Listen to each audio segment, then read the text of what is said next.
All right, so looks like we got it fixed here.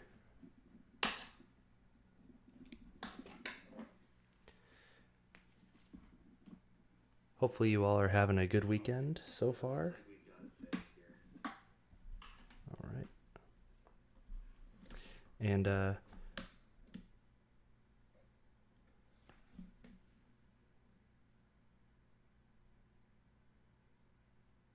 so there we go.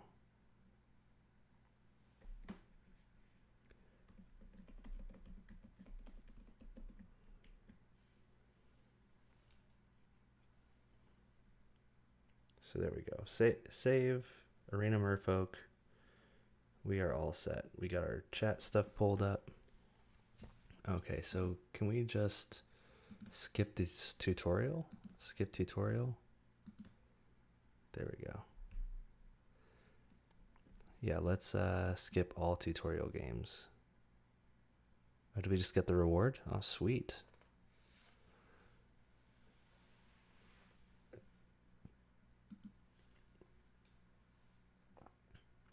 Cool beans. We got some decks here. Now, does that mean that all of my decks went away?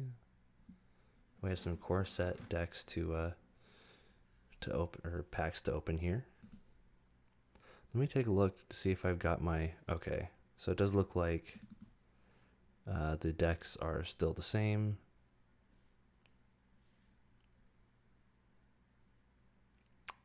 Okay, looks like they gave us some more wild cards to play with. So let's see here. We actually have some really sweet stuff. We can definitely update our cards here. So one thing we do definitely need is we need another Merfolk Trickster. Ooh.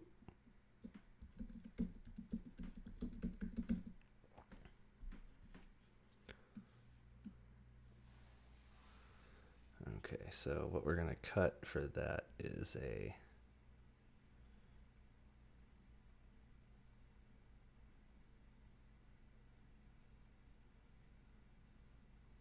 Forerunner of the Heralds. And that's definitely going into the sideboard. Let's see here. Let's just jam some games and see what we can do.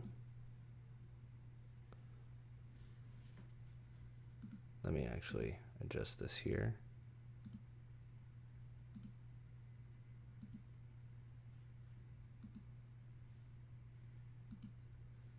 Okay, so let's go ahead and open these packs and see what we can get. See if we can get anything cool out of here. I'd like to thank you all for stopping by to watch and hang out with me. It's pretty cool that you guys chose to do that. All right, Detection Tower. That seems pretty neat. Not a Merfolk, but sure, we'll take it.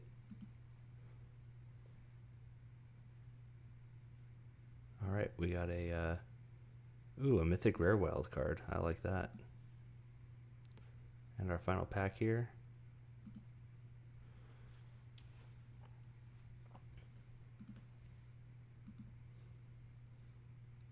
And a Chaos Wand. That is fun. I don't think it'll be very good in Standard or anything like that, but it's definitely something to look at and see what's up with it.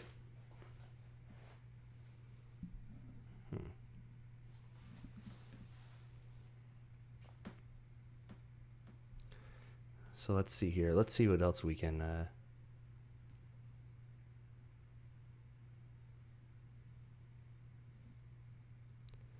All right, so let's go ahead and get into some games. Oh, I guess we can pick our... we can't really pick a Merfolk. Let's do Karn. Or can I change my username there? No. Okay.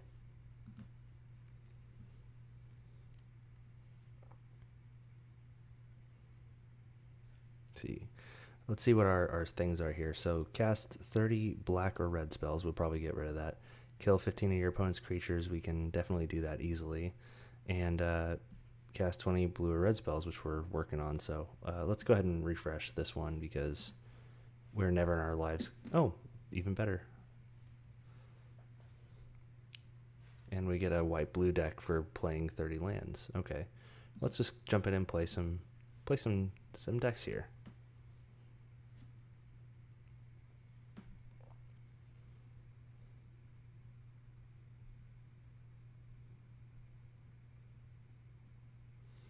All right, so let's go ahead and... All right, we got a game up here, looks like.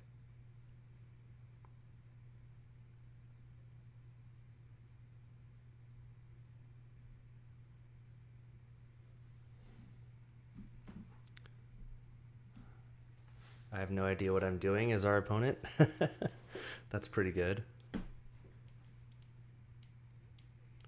I think this hand is fine. Let's go ahead and keep this. We'll start with a miscloaked Herald.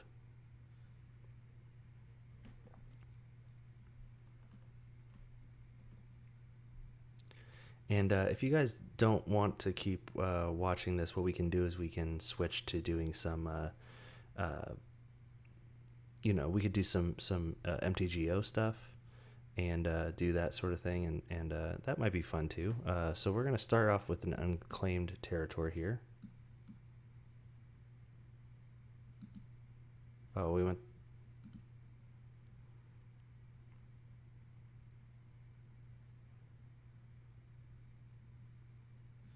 Oh, Merfolk. Yeah, this is running a little slow. We might, after this game, just switch to MTGO.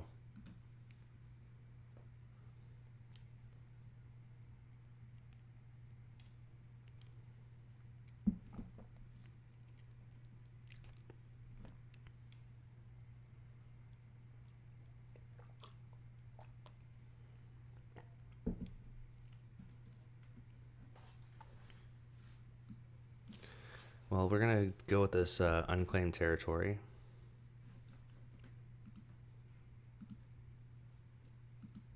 And name Merfolk again, and we'll start off with the Silvergill Adept.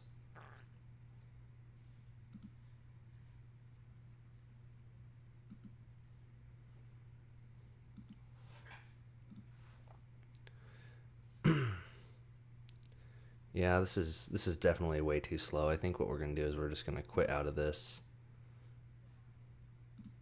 This is definitely not working.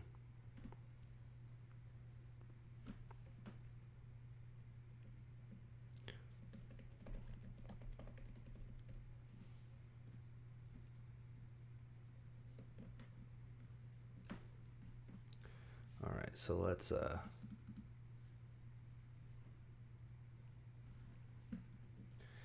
I don't think that's one that I can do currently while streaming. Let's exit here.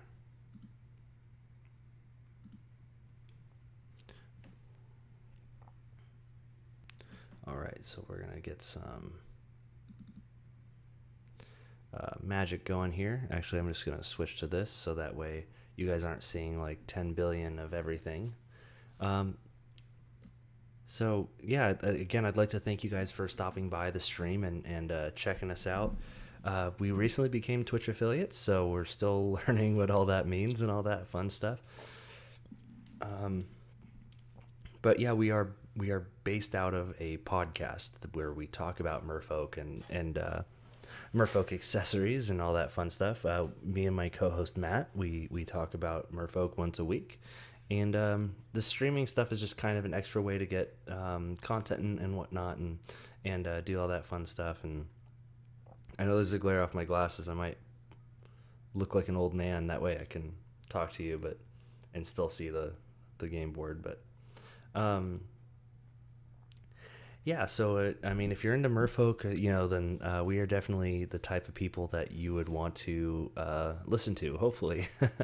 We like talking about lots of different things too. I mean, we talk about legacy, modern, all that sort of stuff, and we definitely appreciate you guys, finding us on all these social media things. There's Facebook, YouTube, Twitter, but we also are on Stitcher Radio, iHeartRadio, Google Play.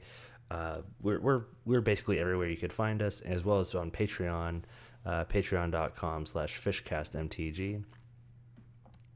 So we definitely do appreciate that. Your support pretty much everywhere for free. or through Patreon or even PayPal donations is greatly appreciated. And you can actually find our podcasts right there. I think it's down here. But yeah, thank you very much again for checking us out, and we're gonna get some games of Merfolk going here pretty soon. If this is looks like it's done.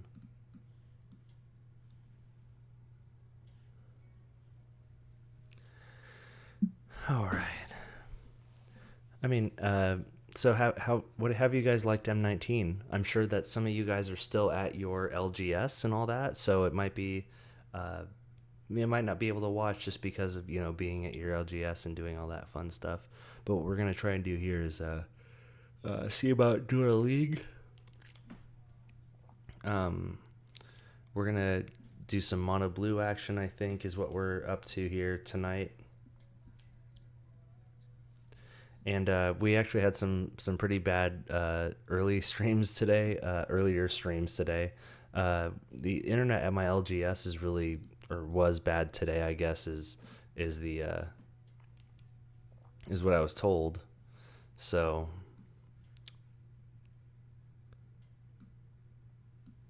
I accept.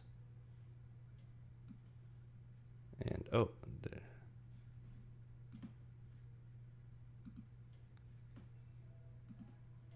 and there's Nikki B looking all ghastly.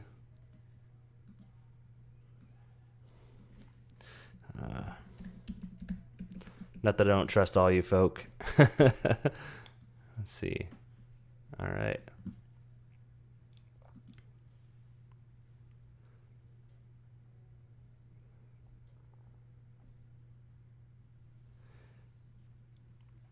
All right. So now we're in business.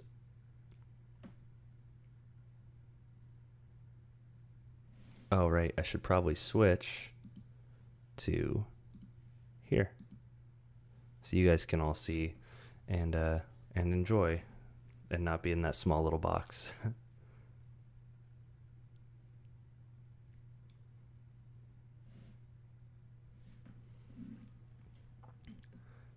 All right, so let's go ahead and jump into some games here. See if we can't get some things going, and maybe we can get a trophy or something. That'll be the day, but let's see here. Go there. Get rid of you.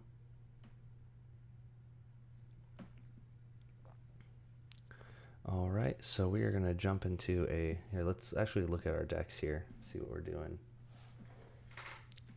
I did have some fun at Legacy tonight. I lost to Elves. It was very close. I lost to Death and Taxes, which wasn't close. I just had pretty terrible draws pretty much the whole time, and it just wasn't good. It wasn't good. So I do have a budget standard deck as well, Merfolk Standard. So we could do Standard.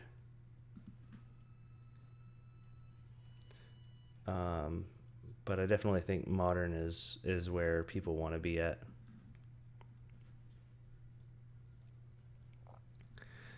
All right, so here's our list currently. This is pretty standard among most Merfolk players, except for these basic lands. These are just my preference. And, this is pretty straightforward list. No curse catchers still. We're still not there, so I think we're fine with going with this. Merfolk Trickster has definitely shown herself to be a big part of the deck, and we do appreciate having her around. So just love her. She's doing great things. Let's go ahead and jump in a league here. See if we can't win some games.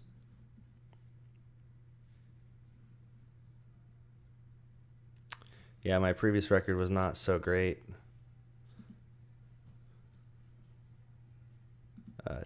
Trixie testing. Use up play points. Let's go ahead and play a league match here.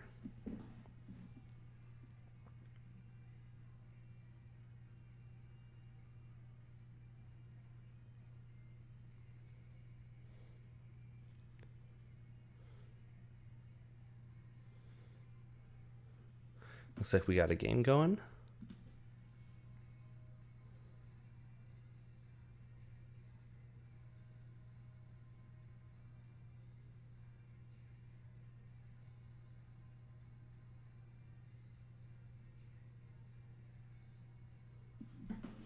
All right, we won the die roll, so we'll go ahead and be on the play. We are going to mulligan this. This is definitely not something we can keep. It is too blue heavy. This is fine. I don't really want to go down past, and I mean, we have a scry, and having Spell Pierce up basically through the whole game is going to be good, so we'll keep it. We can leave that, I think.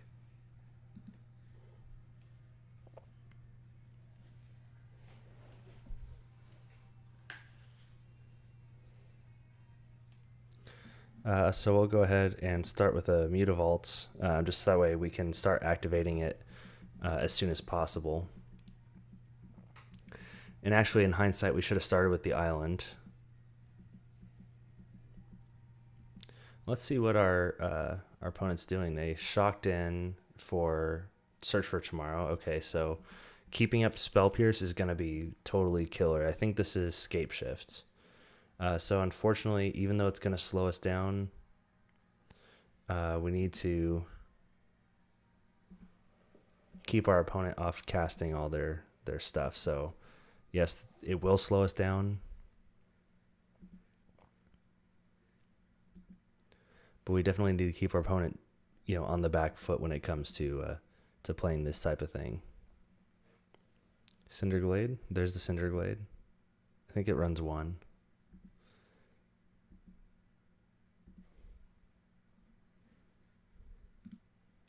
So we're going to play our Fairy Conclave.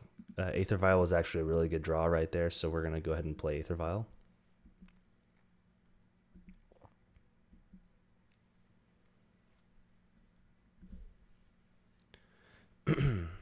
And the Search for Tomorrow will go off.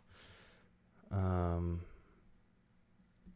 okay with that, the Search for Tomorrow. I'm okay with that landing. He is trying to get up to his requisite mountains while keeping up his green source count up. So there's a Valakut. Yeah, we cannot let Prismatic Omen resolve.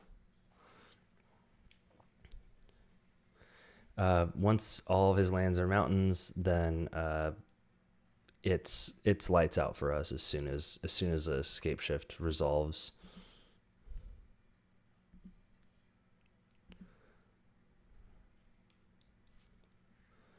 Yes, we would like to put a counter on Aether Vial.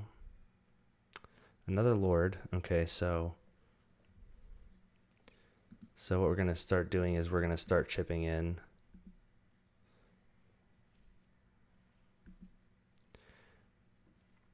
And get in for 2 here.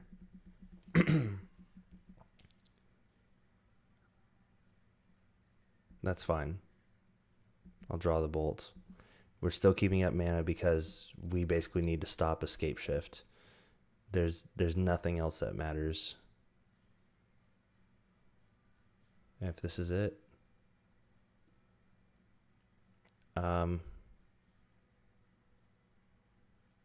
Nope. I mean, we can't counter it anyway, but I don't know what he's doing playing Solemn, honestly. I mean, I guess to search for a basic. Actually, it's probably not too bad of a card for Escape Shift, I don't think. And we are definitely going to get Vial up. Oh, there's another Lord. Okay, well, we're just going to pass the turn here. I'll take 2 for a long time from that Solemn before letting it Okay, so he's going to start hitting us with Valcoot triggers.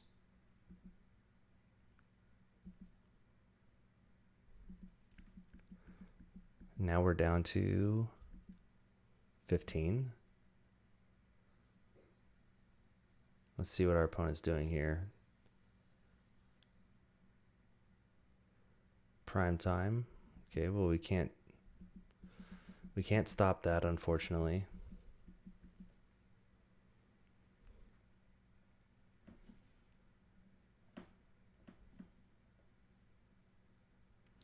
There's 2 Valcoot triggers, yep.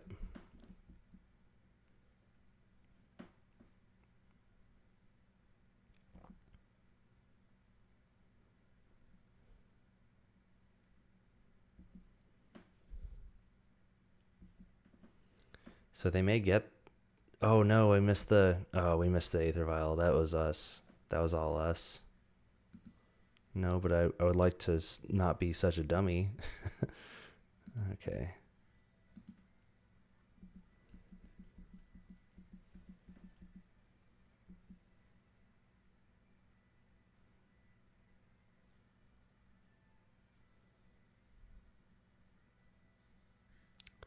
And we can actually get rid of this upkeep stop. And I mean, we're actually just dead here because he just attacks with a prime time, and the trigger ability, we can't stop the triggered ability. So we're just going to concede here. Yep, so we lost game 1 there. Mostly our own fault here. So what we're going to do is we are going to cut Dismember. Dismember doesn't do anything. We can bring in Tech Edges for the what's it called? The Valcoots. And Deprive is such a good card in this matchup. Echoing Truth doesn't do anything. Relic doesn't do anything. But now see, what else do we cut? Because we cut the Dismembers. I mean, we can cut the Spreading Seas, or maybe 2 Spreading Seas. And then maybe the Jerry's.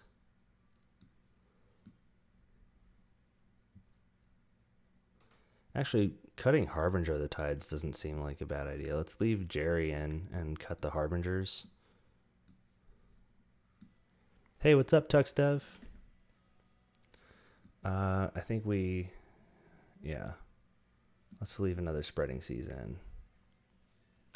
I think this is what we want to do here.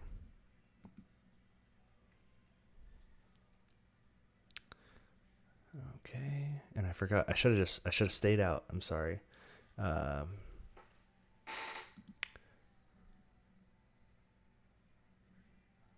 we're just not going to do that. Yeah, let's play first. This is okay because of the double Spell Pierce, I think. I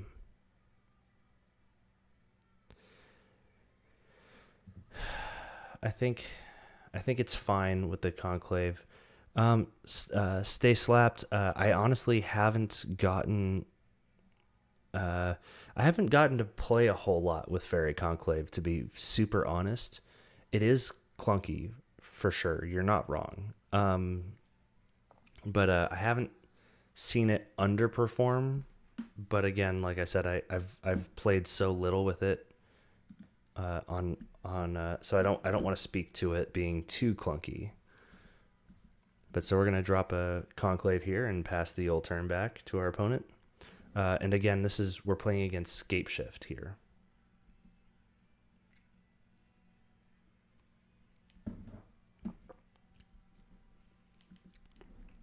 Our opponent leads with a Mountain, which is kind of telling.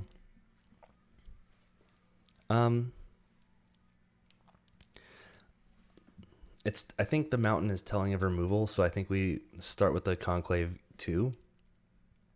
Or sorry, Conclave as well. So we go with another Conclave there instead.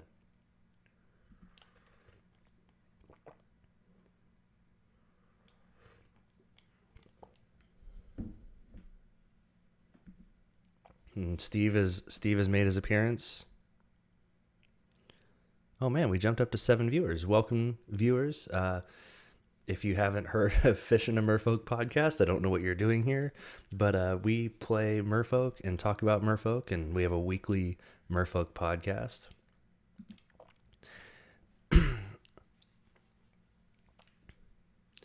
I'm not entirely stoked about. I mean, I guess we can just get a free attack in with Fairy Conclave, but we need to keep up spell pierces here. I'm kind of wary about committing things to the board right now, especially with our opponent. Getting in that mountain at the beginning kind of led me to believe that either they were short on green sources, or they just they had the removal. Let's test out Fairy Conclave and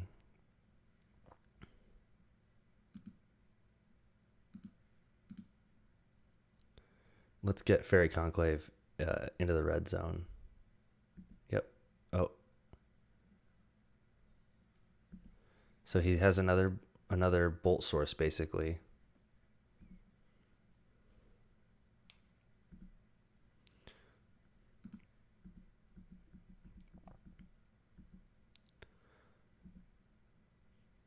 All right.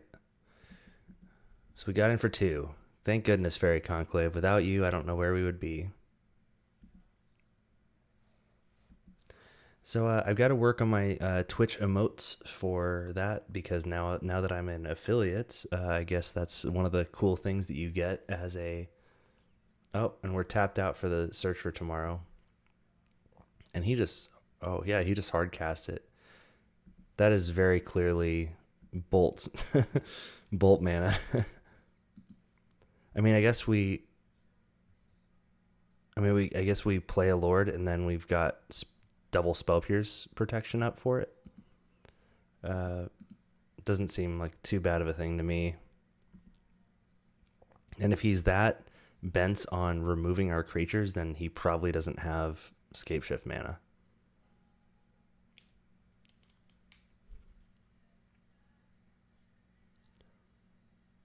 There's prime time. All right, so let's put a stop on our opponent's upkeep here, because yeah, he's getting his lands now. Oh yeah, no, I agree. I mean, we didn't have any counters against it. I totally agree that we're dead to it.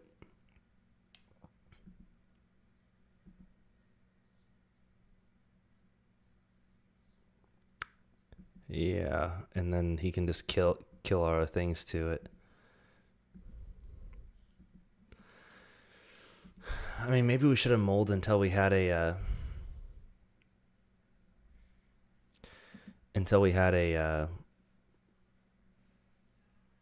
what's the word I'm looking for? Until we had a deprive.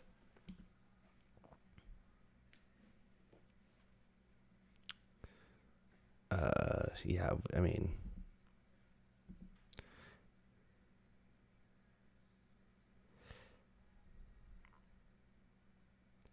I think the hand was fine as well. You're right. I shouldn't have swung in. I should have had the Spell Pierce for the yeah. I mean, we're dead here, but we'll play it out just for giggles, I guess. And I blew past the trigger to trickster it.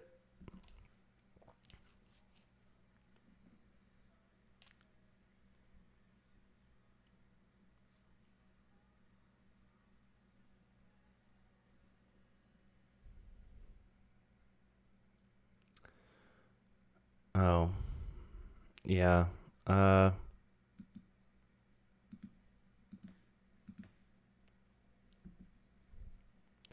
I mean, he has the mana for it. We also have this. I mean, we're basically dead anyway. It doesn't matter too much.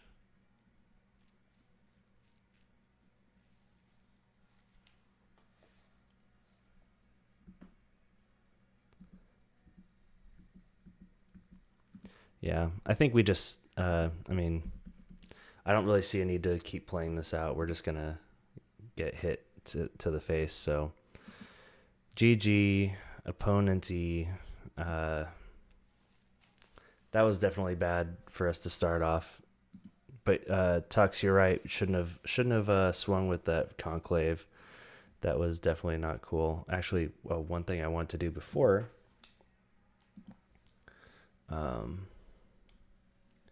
pull this up here.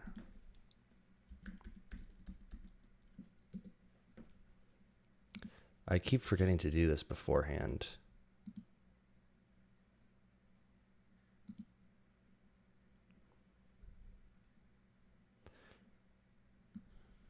Okay.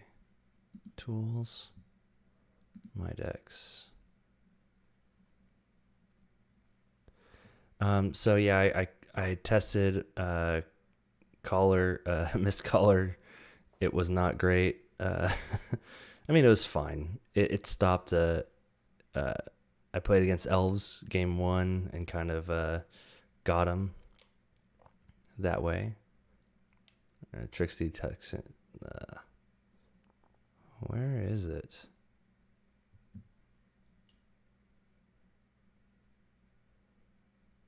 Do I not have a updated? Oh no, this is it. This is the.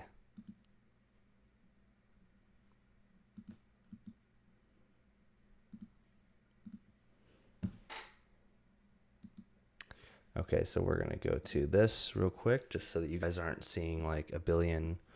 Oh.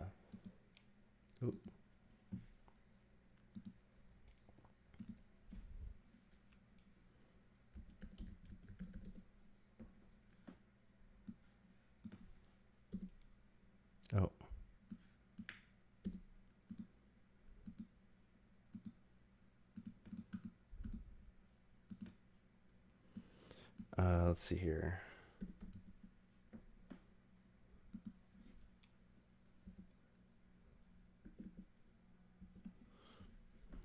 Let's see.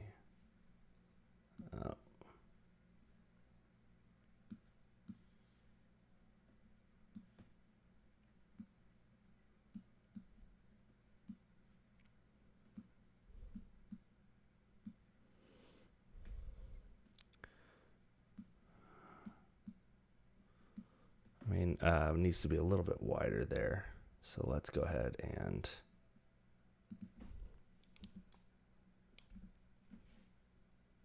Oh.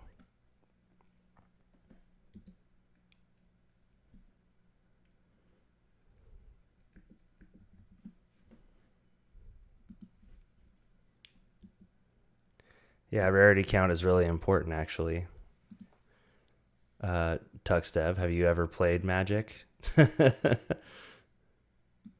let's go ahead and see how that looks real quick. I'm just going to pull it up here on.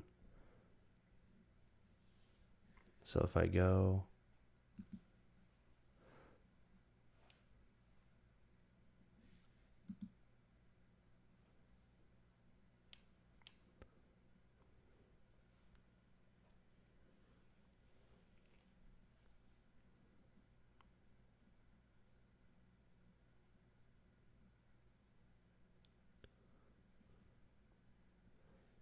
Okay, well, that doesn't even show up. So what I'm going to do here is actually bottom it here so that it. Oh, not viewer count. Where did it go? Oh. Oh, so I should be able to just go here, add browser.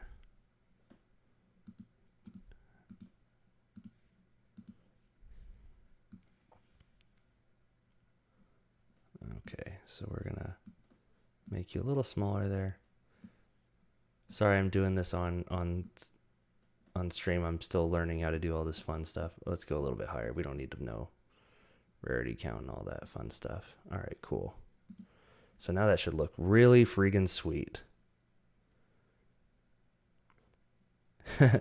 Well, congrats on your 3-0 Tux. We definitely like hearing success stories like that. Did you draft M19? Or did you play like standard or something?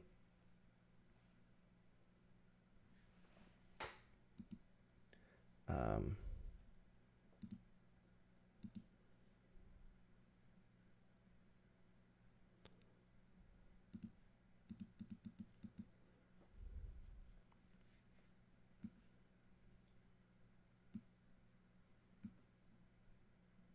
there we go.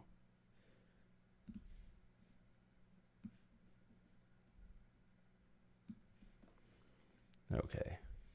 There we go. I should be done messing with it. Oh, it's Popper. Well, duh, Tux. Okay. All right, we won the die roll.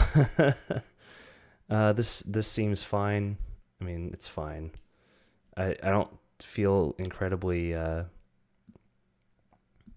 just gonna go here.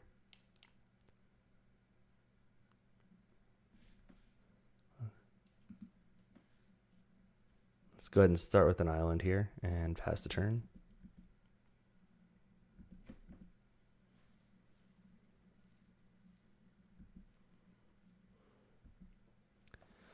All right, Fanatical Firebrand. I wonder what we're playing against. All right, so we're going to get rid of this here.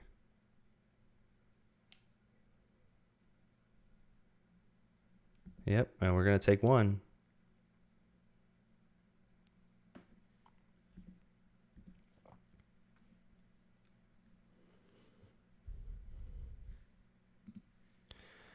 So I would like to think that our opponent is playing some sort of red deck here.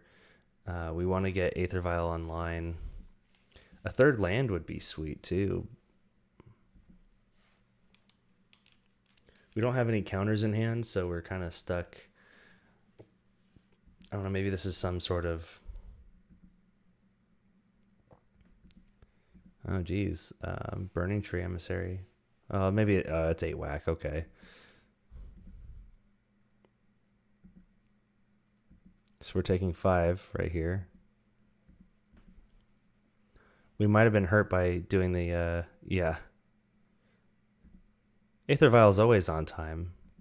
It arrives exactly when it means to.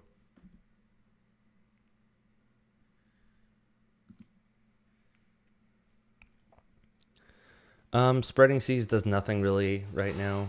It doesn't affect the board. What we need is we need to get some beef on the board. So what we can do probably is I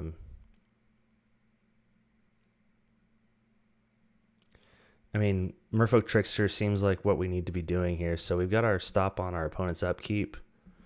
I mean, we're not attacking anyway, so let's go ahead and just Trickster here. I mean, technically we had 3 mana if we needed it.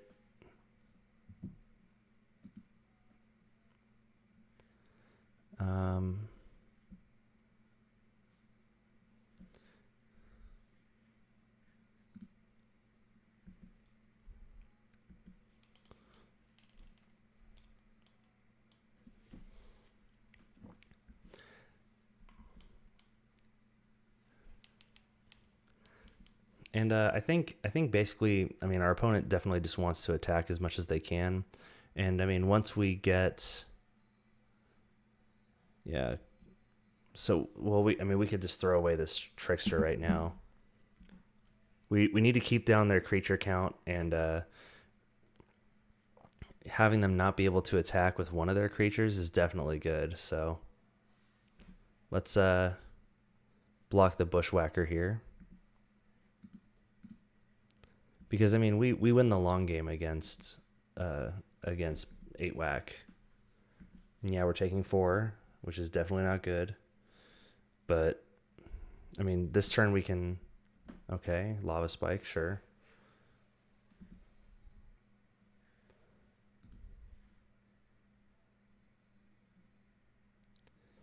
Ugh, Spell Pierce.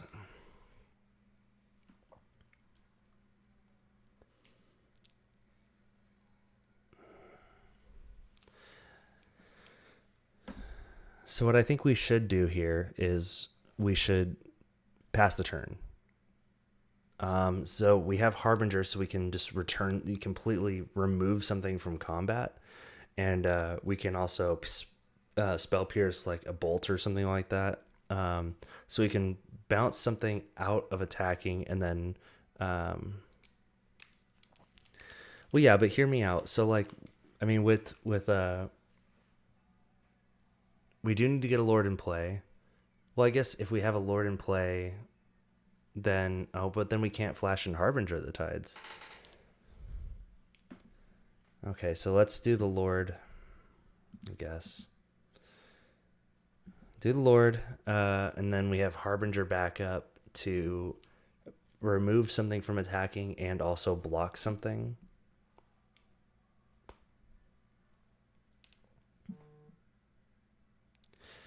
Hey Wastery, thank you for following here on Twitch. We definitely appreciate you stopping by, and I hope my emote things are working because that would be super neat.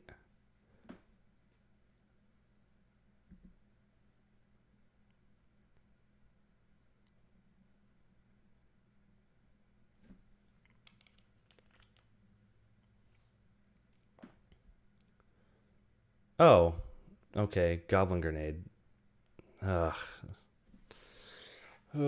Okay, well...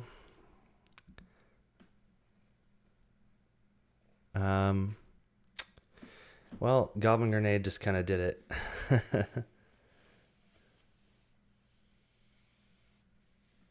Okay, well, Dismember does nothing. We need to get rid of Dismember. I don't know how much... I don't know how much Echoing Truth really matters there.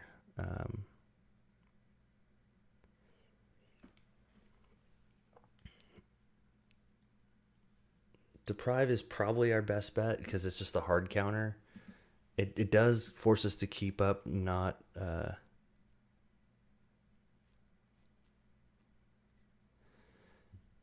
I don't like Echoing Truth really either. I think Deprive is kind of our only thing. I mean, we can definitely cut Spreading Seas. I mean, honestly, I like Dismember better than Spreading Seas. Oh, and thank you for hosting, Wastery. I appreciate that. The more word we can get out about fish, the better. Let's see here. Yeah, I think we run the Dismember over that. Let's see here.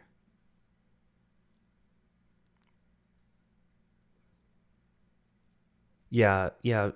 Basically, just putting Echoing Truth in is asking for trouble. I mean, being able to bounce things back up there, definitely not super fun. We just I think this is it. I mean, Dismember sucks, but sometimes you just need to kill things dead. And I mean, Relic doesn't do anything. Tech Edge doesn't do anything. This is kind of... Yeah, I think this is it.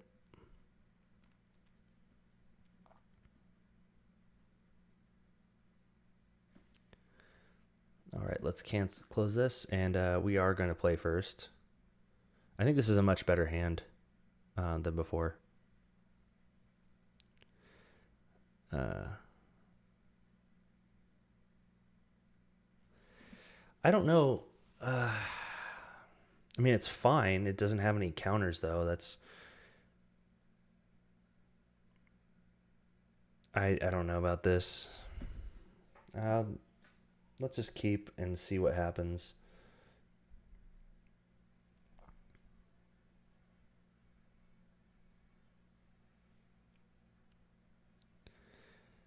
All right.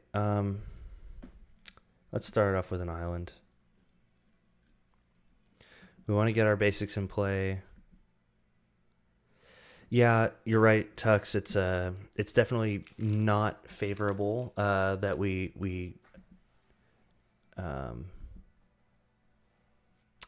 Mog Fanatic's kind of their over the top finisher there, and Silver Gill Killer. It's yeah, Dismember is unfortunate just because it you're right, it does take damage. Let's get some Lords down.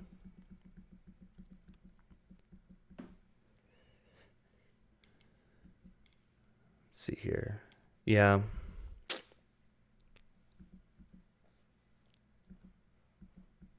And I mean, if they use up their burn spells, which honestly they don't run that many, we're just gonna go ahead and Simian Spirit Guide. There's the Chain Whirler. All right. Oh, it kills the Mog Fanatic. Oh no, it doesn't. Oh yeah, I'm dumb. And then that's fine. Honestly, that's not the most damage that a Chain Whirler could do to us. Let's go ahead and get this Mutavault down.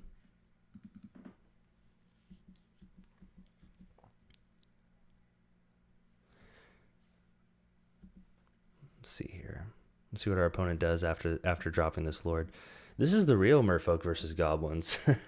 Not that cheapo dual deck that my wife and I played. I mean, our opponent's down.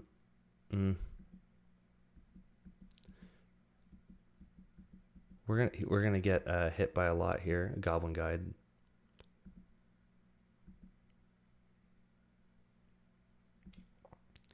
We might be just on the receiving end of a lot of damage here. I mean, we just need to block, unfortunately. Or do we? I mean, because once we get, because next turn we can get 2 Silver Gills in play. I think we take this 5 here.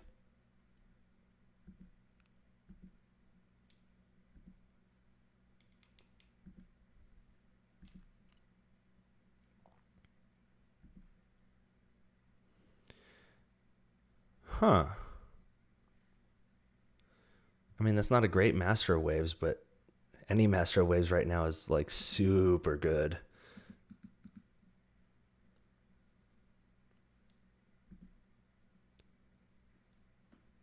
Let's get some blockers. Man, Master of Waves, just such a house. Oof. So we basically have a free block with Master of Waves, and then we have all these 2/1s to just wreck house. Oh man, Master of Waves, I love you so much. Sure, Lava Spike.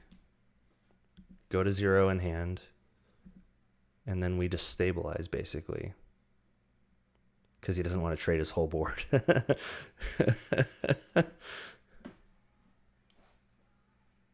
All right. Harbinger of the Tides is actually pretty sweet, too.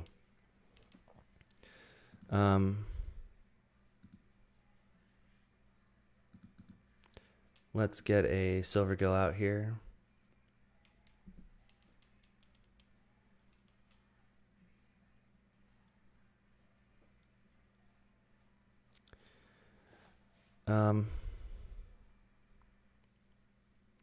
I mean, we just kind of need to get some meat on the board.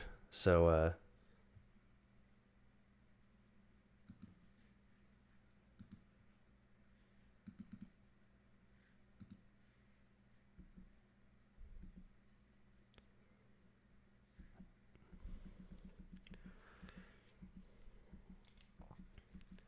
and I mean, here pretty soon we can just kind of start swinging things in and forcing our opponents to make bad blocks.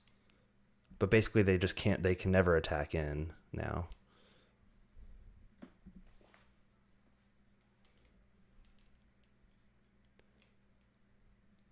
Another Lord, good.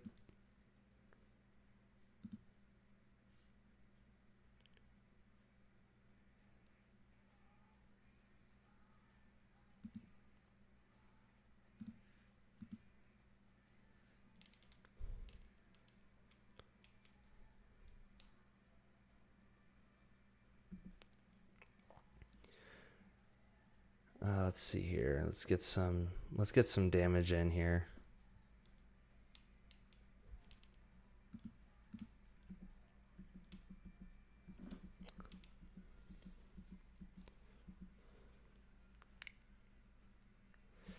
Yeah, I'm definitely gonna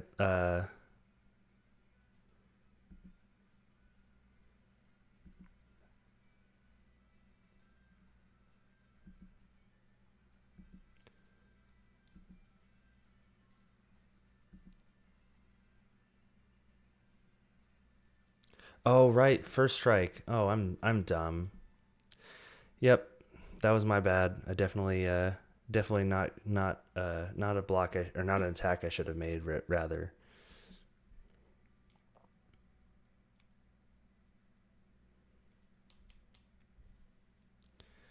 So basically we just need to wait until we have enough lords or tap it down at least.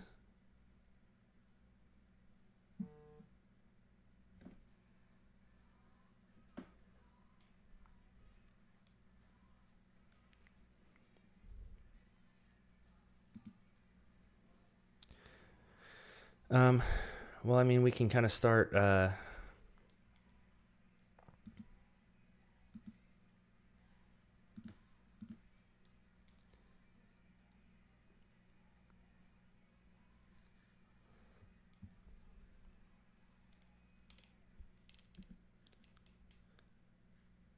Let's get some damage in here.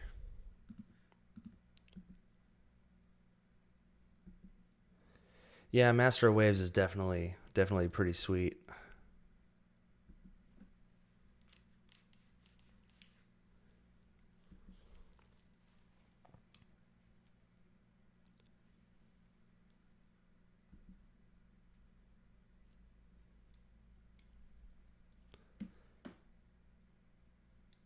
Sure. Waste removal spell.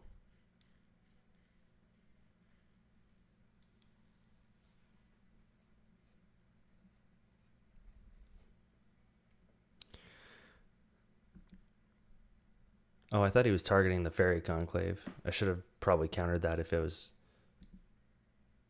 Oh.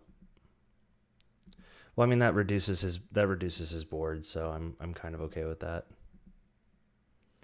And we're just gonna hold up Deprive mana here. Sacking the Fanatical Firebrand seemed weird to me.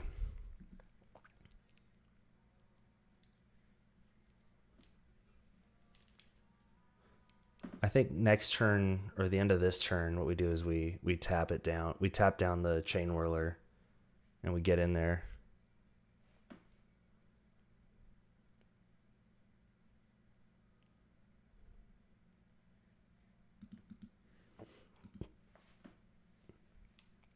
Let's tap down the Chain Whirler, and we can still kind of go over him, especially if we draw another Lord here. Well, Spell Pierce was nice.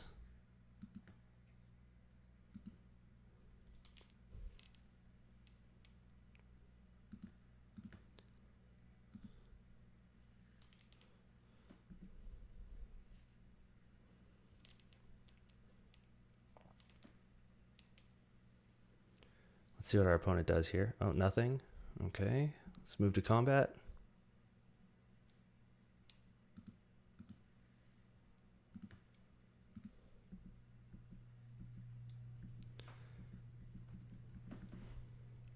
Let's get some damage in here, boys. Okay. Well, I need to stop clicking through my turns so quickly. That's for dang sure.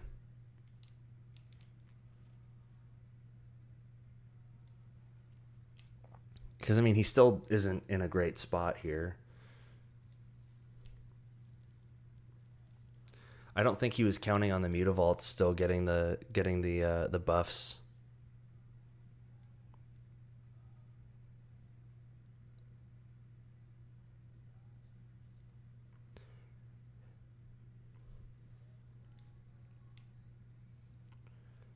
Sure. We'll kill the Burning Tree Emissary.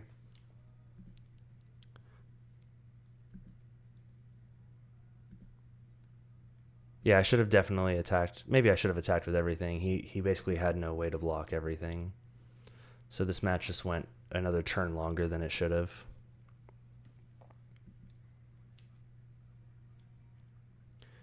At least we still have up Deprived Protection, so...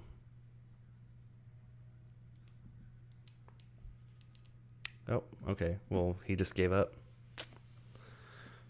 And I mean, I think we just kind of run this back. We don't have any reason to not. I just need to make better decisions. Just need to be a better Magic player.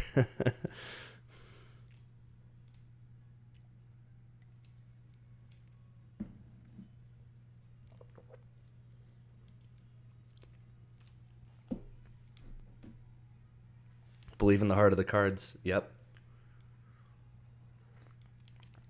I do like turn 1 Vial.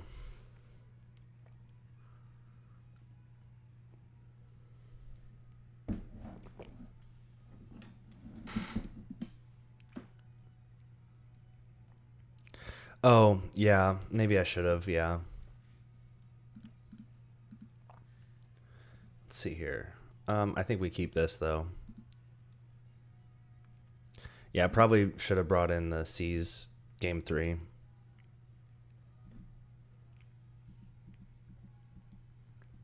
Okay.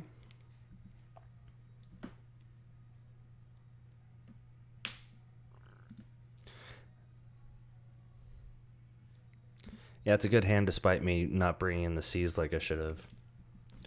I mean, even just bringing in 2 C's would have been good because we get to draw through our deck.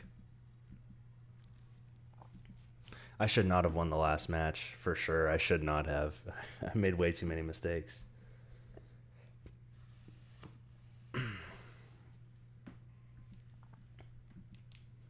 Let's get our 1 damage in. Oh. Well, let's see what our opponent's up to here. Bushwhacker. Nothing we can do about it.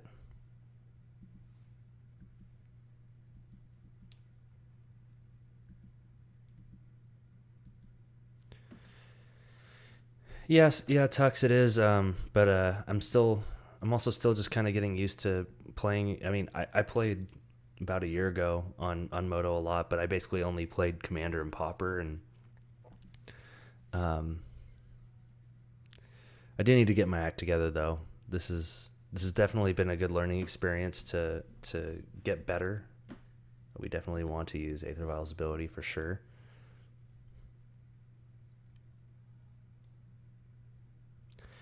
Yeah, I thought that was kind of odd to have such an early Bushwhacker. So I'm going to keep up.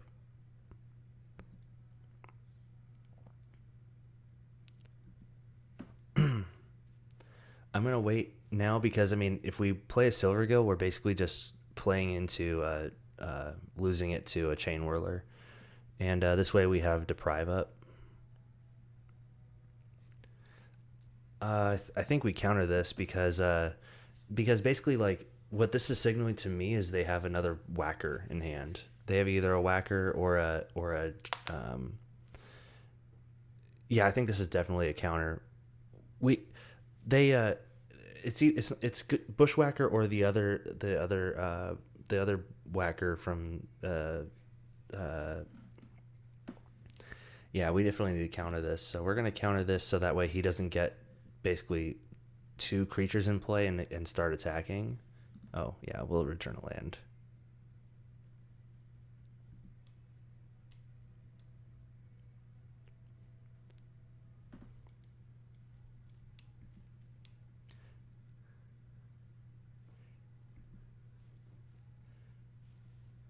So let's see if he has a Bushwhacker. I mean, I don't know if he would just play out a Bushwhacker now.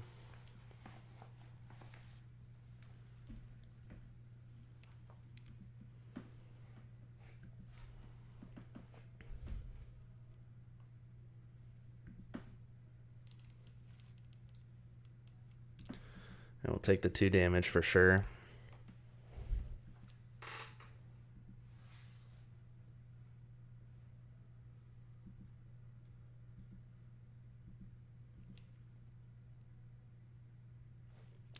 Yeah, buying time for a Vial is definitely important. I mean, especially with against decks like this. Like, if we can survive, I mean, he's already down to 3 cards in hand. What we need to do is we need to get to the point in the game where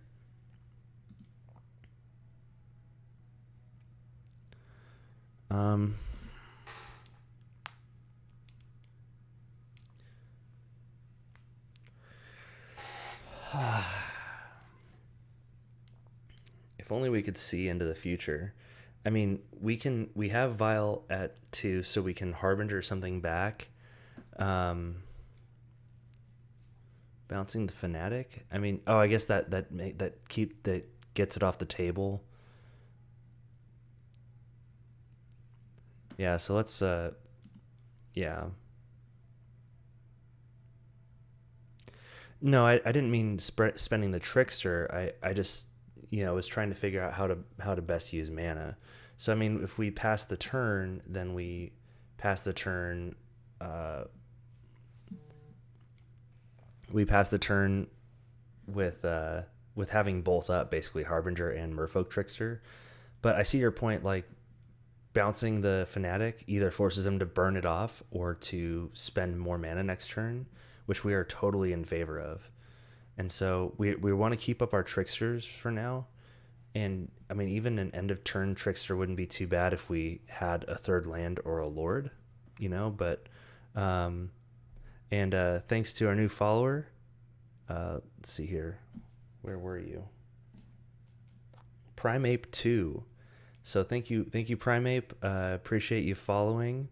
And I'm still small enough that I can just say it to everybody. Let's see here. Oh, there we go. There we go.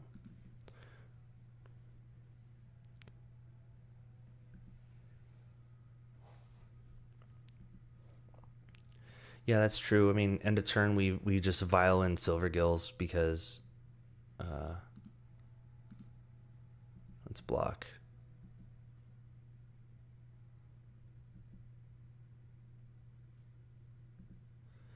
I mean, this likely signals a Chain Whirler, which is fine. I mean, it's not fine, but we definitely want to. But this lets us play a Silvergill safely.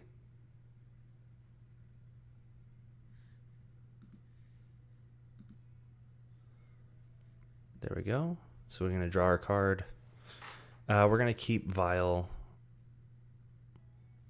We're going to keep Vile on 2 for sure. Fairy Conclave.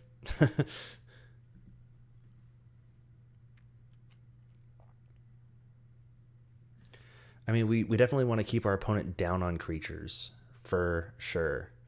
Oh no, I put it up to 3. Oh no. Okay. Well, that was a mistake. That should not have happened. This is not good.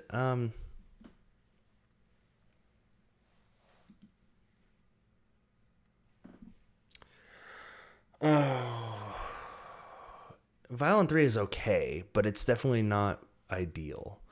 So what we should be doing here is we want to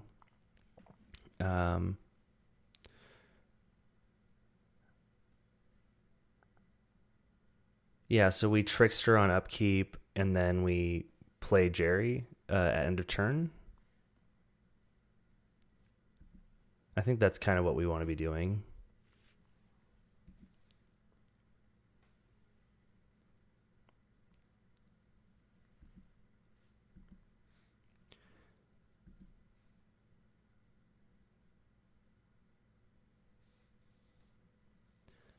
Oh yeah, I mean, once he plays the Fanatic, I guess he'll be well, I just meant to tap down the Chain Whirler.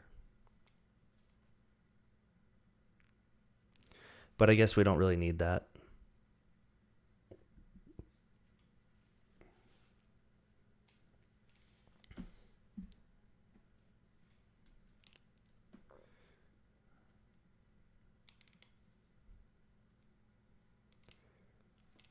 Yeah, I guess that's fair.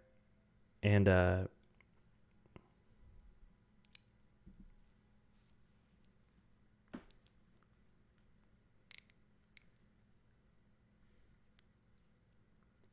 okay, yeah, definitely. Now we're free to Trickster the Chain Whirler down. That's fine.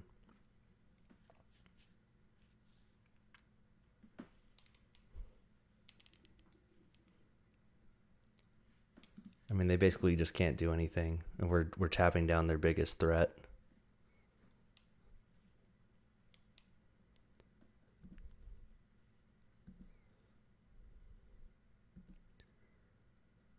And then they just bushwhackered, for an okay amount. But then what we do here is we make blocks.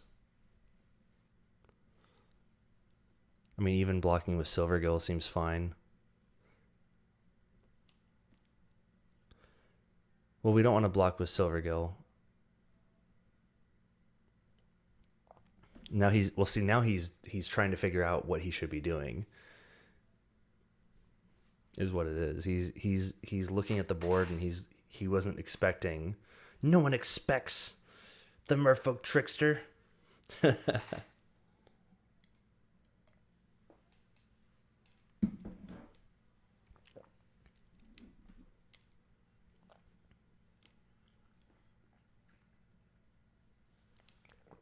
He's realizing he's gonna have a bad time with this Goblin Bushwhacker. You're gonna have a bad time.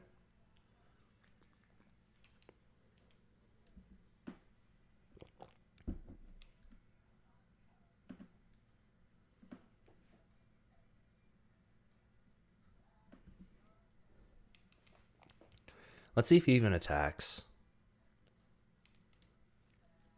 Okay.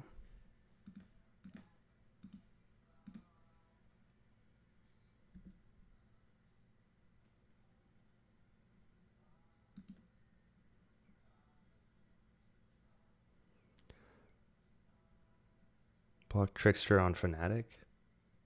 Oh, well. It's already happened.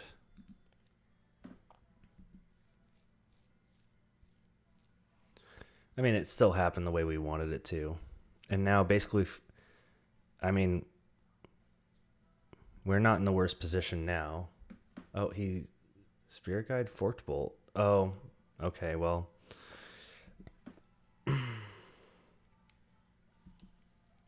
I mean, our opponent's down to one card. They're not in a position to... I mean, at this point, do we just go up to 4 on the vial? Like, that seems fine.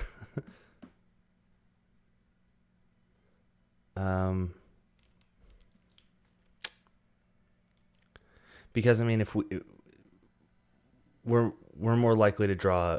Let's go to 4.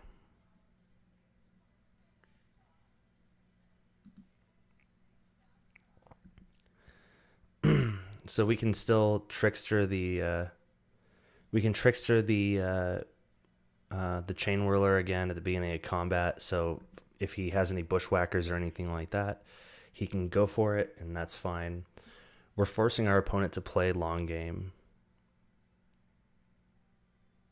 Oh, I guess we could have bounced it then, but this way, like, let's see if our opponent will force a.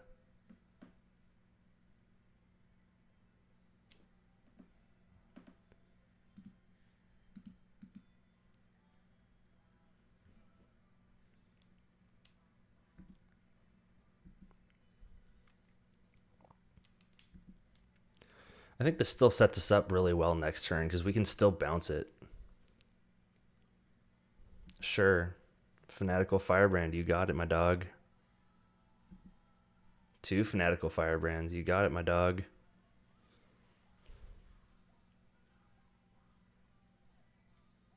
Oh, okay. No, we do not want to go higher than that.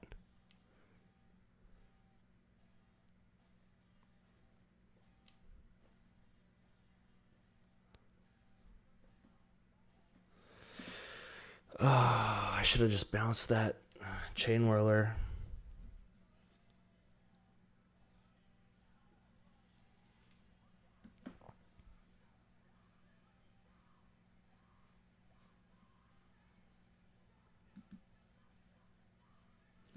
I mean, if we play the... See, if we play the Jerry, he just sacks the Fanatical Firebrands to kill it, I think.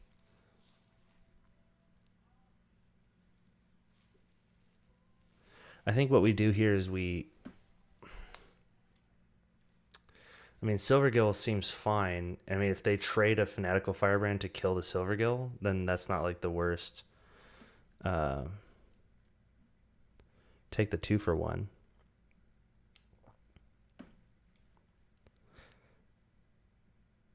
Attack first and see what he does. Yeah.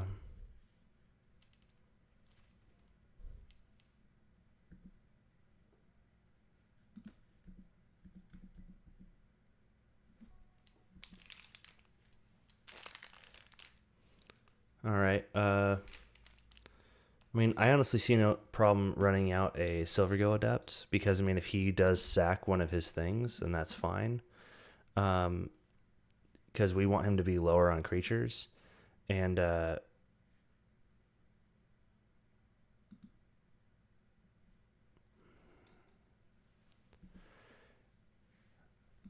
getting another land out is definitely not the worst.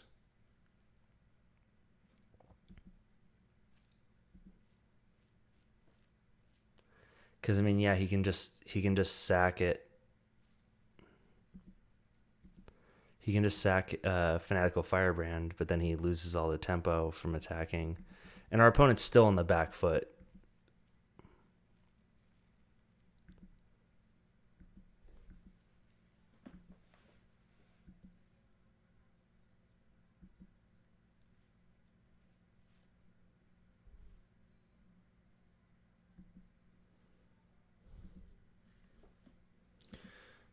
Oh man, Master of Waves would be super killer. Ooh. Okay, well.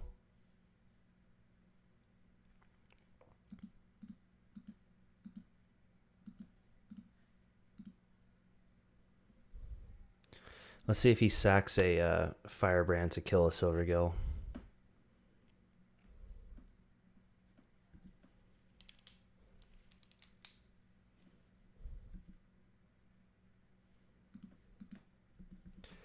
All right, come on, man.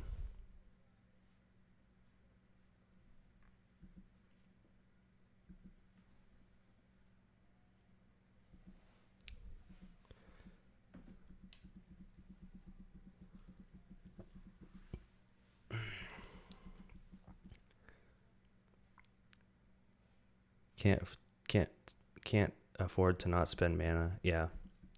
Well, we're kind of running low on time, but our opponent is definitely on the back foot here.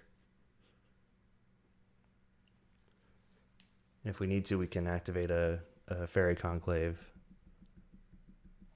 to block. I still don't think he's just getting in with that. That's fine. Well, we can bounce it this turn. Especially if we draw another Lord, that would be sweet. And we can also just activate these Mutavaults. Sure. Oh, unless he has Goblin Grenade.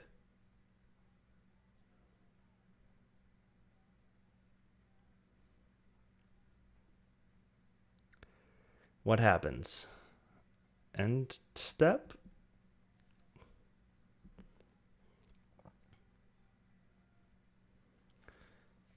We are not. Oh, okay. Well, this changes things. So what we can do here is we can cast both of these, and tap. So we can tap down both of his things and untap we can basically play all of our things and still untap our Mutavaults. So let's go ahead and cast that and tap the Fanatical Firebrand.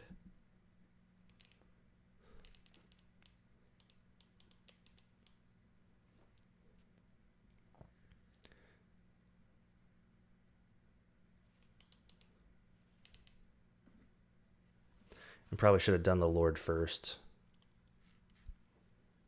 It's still getting rid of the blockers. It basically just doesn't matter.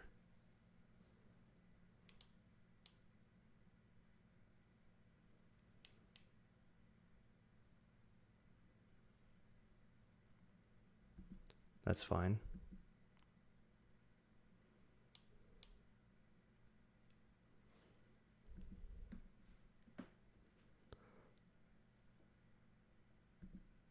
Okay. That's fine. He's probably...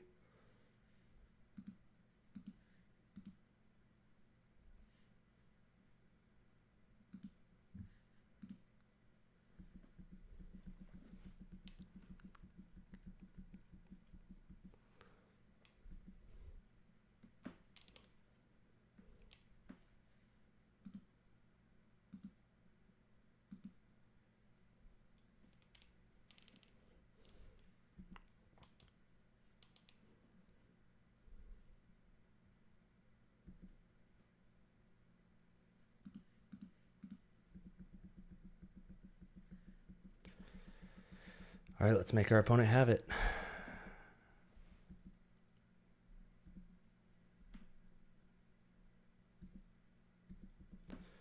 Make our opponent have it.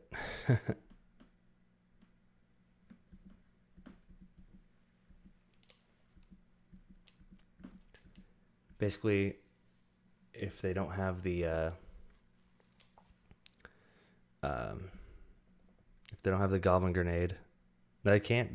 They Lava Spike deals 3, right? Yeah, it deals 3 damage. So unless they have like Spike Bolts.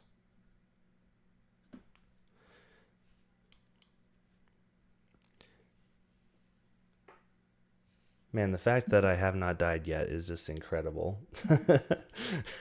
After all the mistakes I've made. I do appreciate y'all sticking with me and watching me stream here. It really does mean a lot to me for you guys to come and watch and enjoy some Merfolk with me. Let's see what he says. You have no idea how perfect your turn was. Oh man, I think we got there. We got there, fam. Unless he just has Chain Whirler. All right, cool.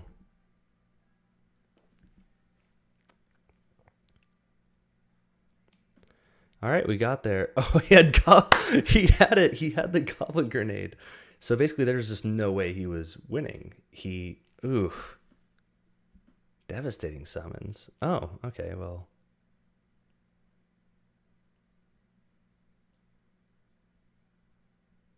Huh. Okay, well. I mean, we got there, which is kind of the main thing.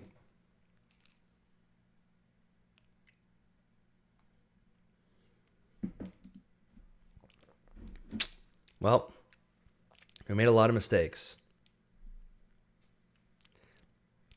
Yeah, he needed the 4th land for sure.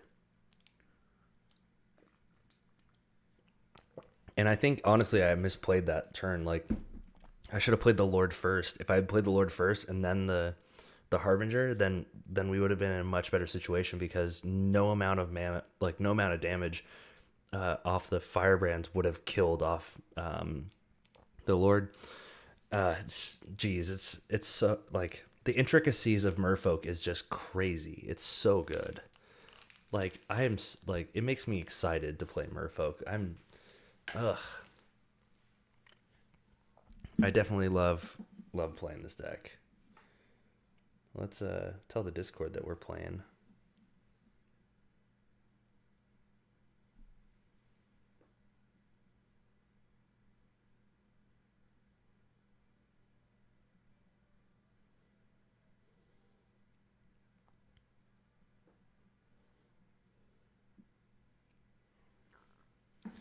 All right, let's join our match here.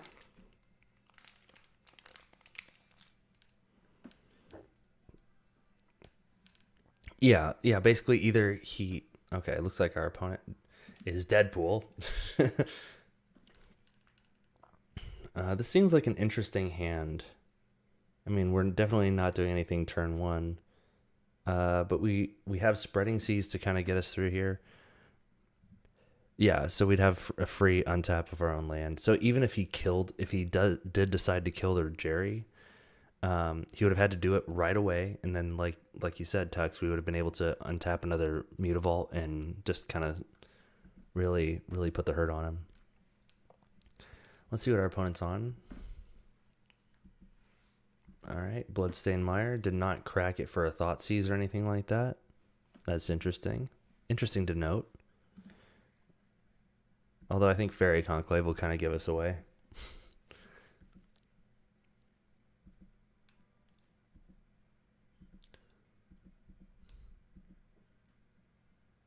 Okay.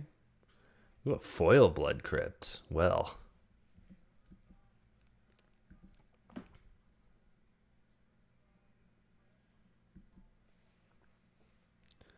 All right, there's a mountain from our opponent.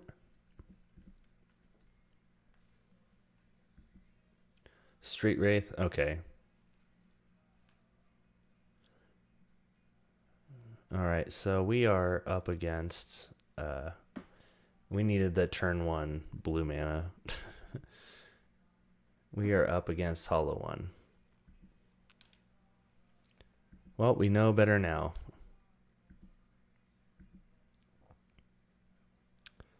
All right. Well, I mean, getting a vial down isn't that bad of an idea, because I mean, their whole goal is to.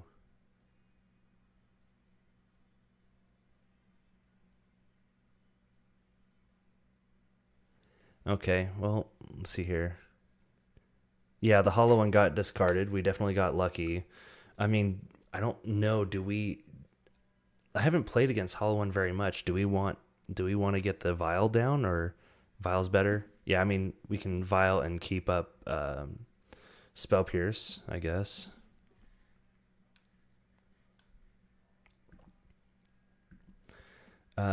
Speaking of Goblin Lore, if you haven't heard the Goblin Lore podcast, I definitely recommend them. They are definitely good. Yeah, definitely holding up Spell Pierce. We want to do that. Definitely, I like Goblin Lore for sure. Goblin Lore podcast, not Goblin Lore the card. It's an interesting card for sure. But the Goblin Lore podcast, they talk about lore, but they talk about it in a way that's applicable. We cannot counter that. Although Flameblade Adept can be a problem.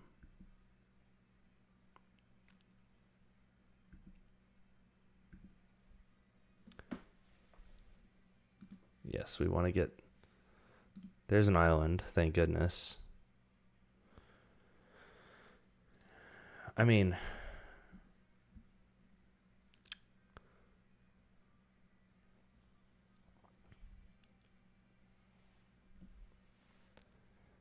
Do we just get down Silvergill and just hold up Spell Pierce? Is that what we do here? I don't think our opponent will be too affected by... seize him. Yeah, let's get this Blood Crypt out of the way. Seize him.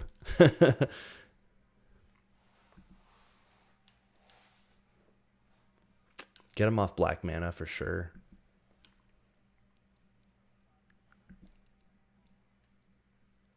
He floated a red.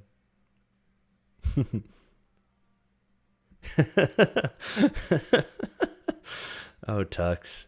Like, see, I hear that in a pyro voice. Like, seize him. All right, bolt me. Sure, you got it, bro. That's not what we need to Spell Pierce. Although Spell Pierce, I'm sure, is very effective now. If he's... Oh, man, I need to remove this stop.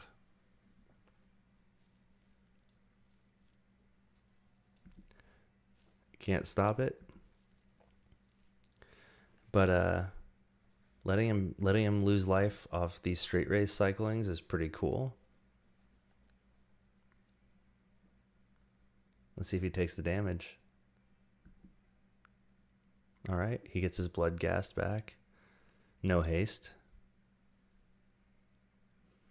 I mean, we're still in the territory where if he does anything, a well-timed Spell Pierce can get him, and we have 2 Spell Pierce, so we cannot counter that. That is not... But he is down to 3. He is down to 3 cards in hand, which is good for us. And I think we do need to keep up Spell Pierce. It seems very important that we do that.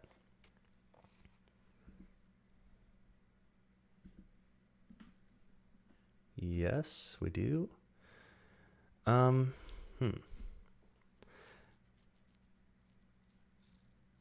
Now, I mean, we have Harbinger mana basically at any time. Now, do we wait until?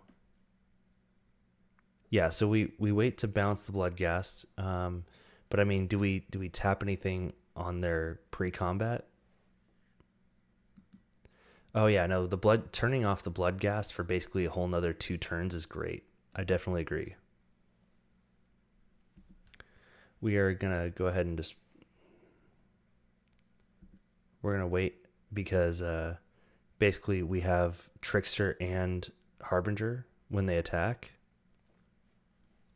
which is totally cool by me.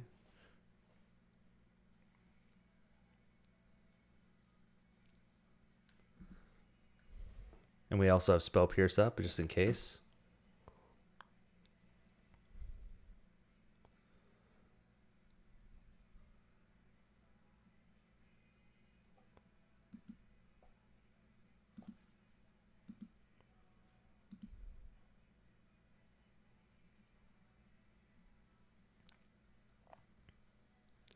Yeah, he did forget a land drop. He either forgot a land drop or just did not hit it. So another Seize would be probably pretty good here. I tapped down the Flameblade Adept because it's the only thing that he can pump. But maybe that Telegraph to Harbinger.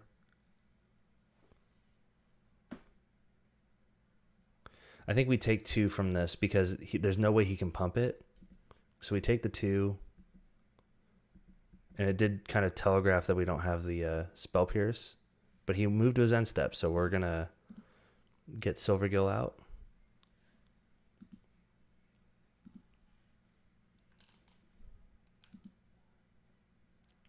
Oh, bounce end of turn. Yeah, I probably should have, but...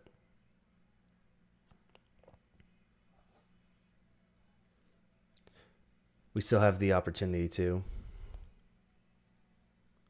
Oh, I forgot the land drop? Oh, another Vial. Well, okay, drew us past the Vial. That's fine. I'm totally okay with that. We are not...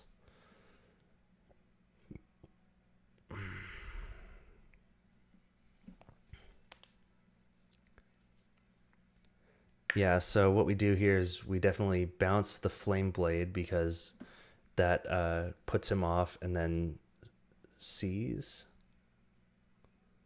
I think, is what we do here.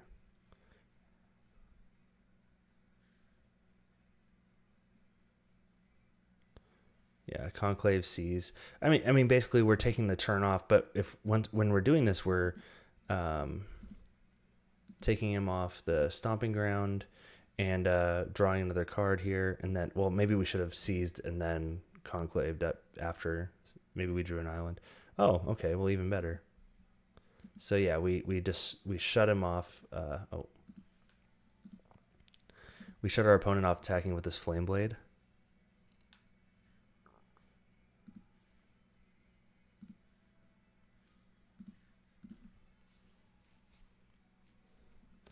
We're also shutting off our opponent off their secondary and tertiary colors.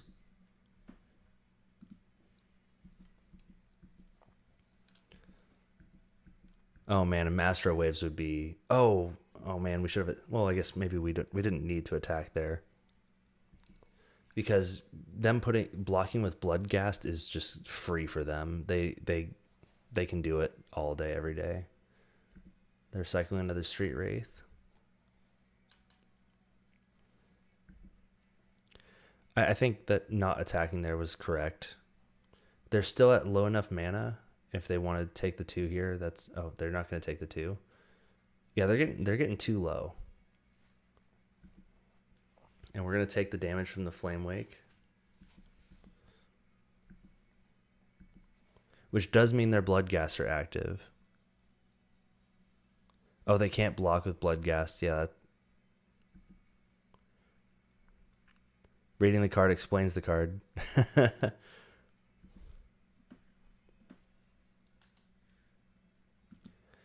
So now we can... that Lord was actually super good. So what we can do is we can Lord, and then we have Spell Pierce mana. And so we're going to do that. And we'll just keep up Spell Pierce mana. We don't have to do anything. Like, we don't have to... And we can bounce the Bloodghast when it attacks next turn.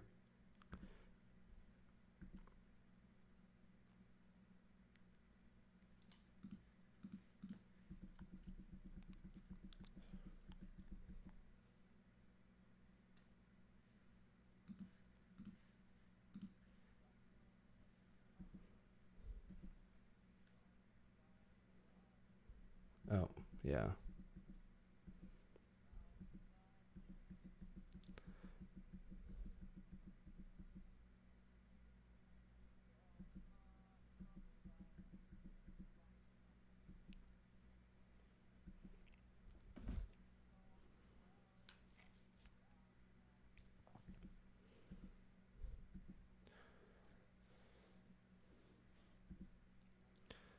So our opponent's making the decision. Can they kill us this turn, basically? Attack for lethal with Pierce up. Oh, yeah, I guess I could have... Oh, no, I couldn't have attacked with lethal.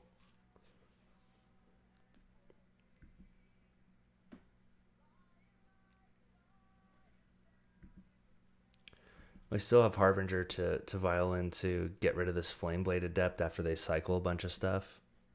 So... You're right, I probably could have won there if I vialed in the Lord and then attacked with the mutant. Yeah, that's what I should have done.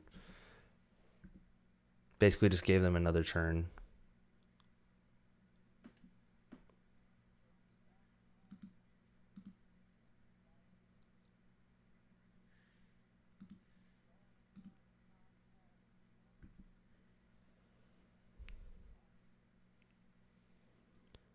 Yeah, no, we're still in a commanding position for sure.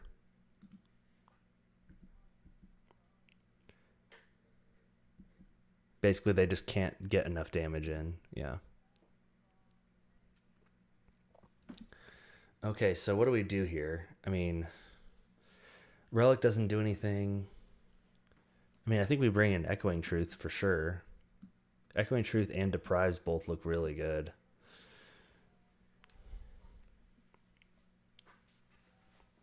I mean, Spell Pierce probably does the least in this matchup.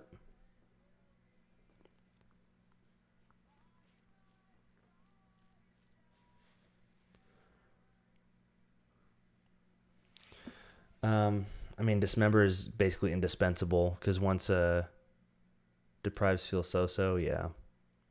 I mean, like, Deprives just seem good to me, but I also haven't played against the deck a lot, so I definitely like the idea of Echoing Truth, though. Basically forcing them to keep repaying for their attackers is pretty good here. But I definitely like Dismember. Maybe Rejury's too slow. Rejury just seems I don't know.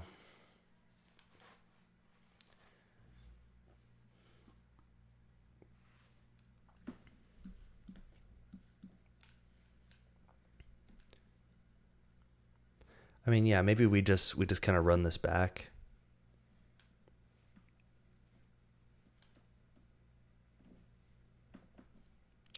Maybe we just run it back. I mean, just because we won game one doesn't mean we're like set for it, but I do actually kind of like this. I do think it kind of stinks that we don't have one mana interaction, but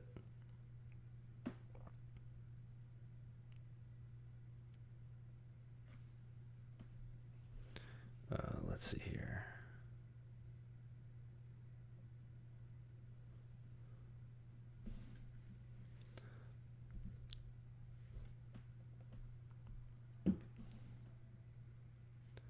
Let's go ahead and keep.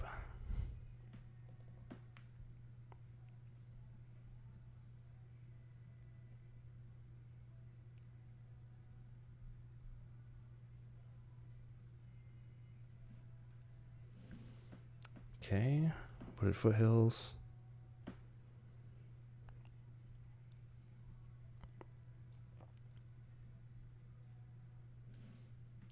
Burning Inquiry. Oh no, there goes Mastro Waves. I mean, the rest of the hand didn't change very much.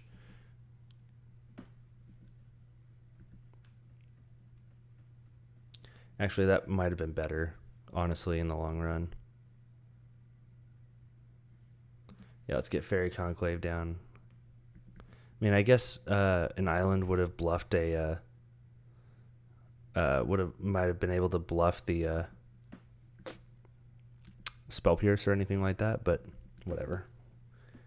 We're here, we're doing it.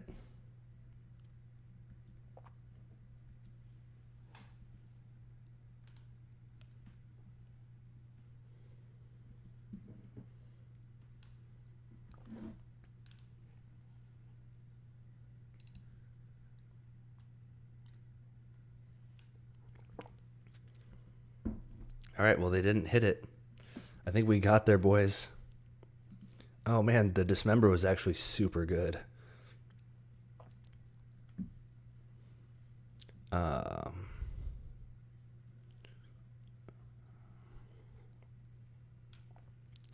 mean, I think it's I don't know. I mean, I don't think we seize here. I mean, our opponent's still at 5 cards. They did go through 2 discard spells here. I think we keep up Dismember in case they do hit the hollow one. But and if they miss this land drop, then we definitely seize them. Get stuff on board.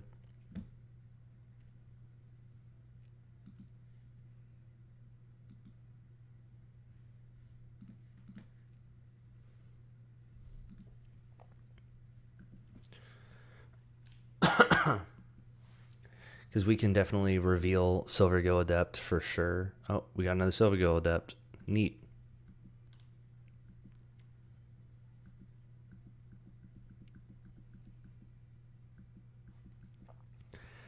Yeah, you're right. I mean, definitely it's one of those things that our opponent's going to be hurting us enough. And we want to basically Dismember, maybe not as the last resort, but it's definitely something that...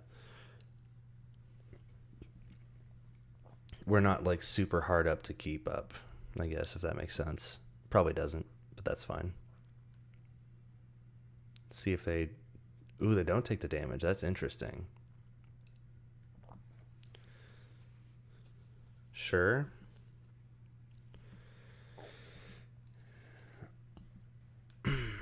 Is this a Bloodghast?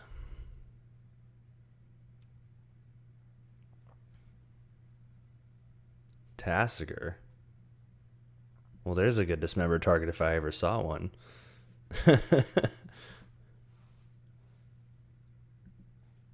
The deck is kind of losing to itself.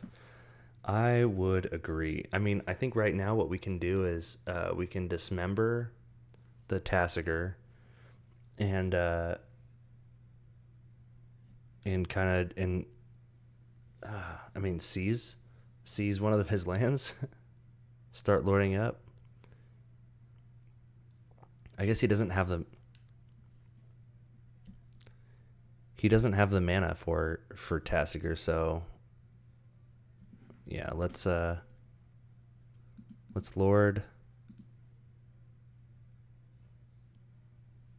and then we can also get Vial out.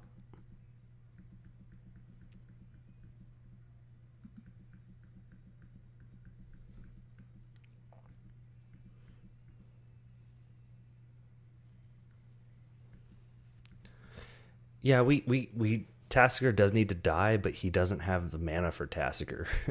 Like, yeah, we'll take 1 hit from Tassiger, but he doesn't have the mana for it. Like, he has red or black, not blue or green.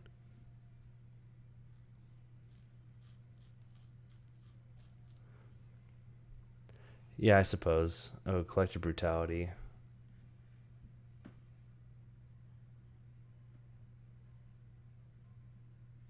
Oh, no.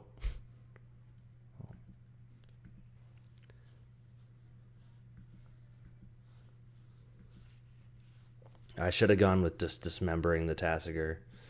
That was definitely the worst decisions I made tonight.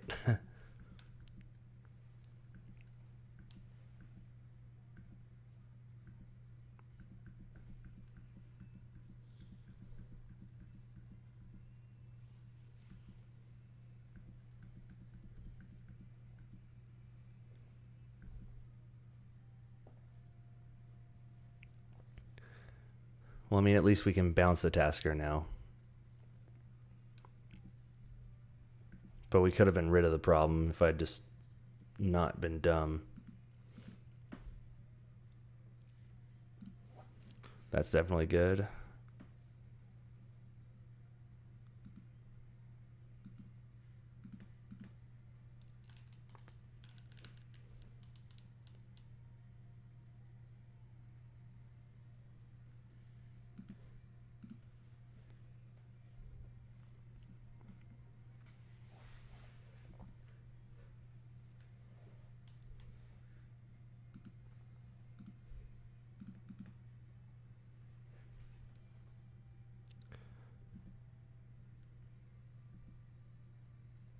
Oh, yeah, I probably should have done that, huh? But, oh well.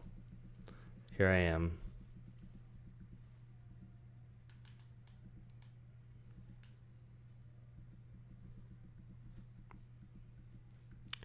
Yeah, I probably should have Silver Guild first. It's generally my intention to Silver Guild first, but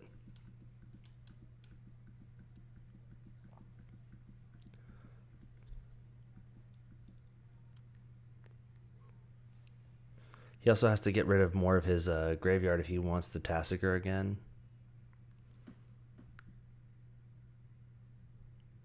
Faithless Looting with Flashback. Sure.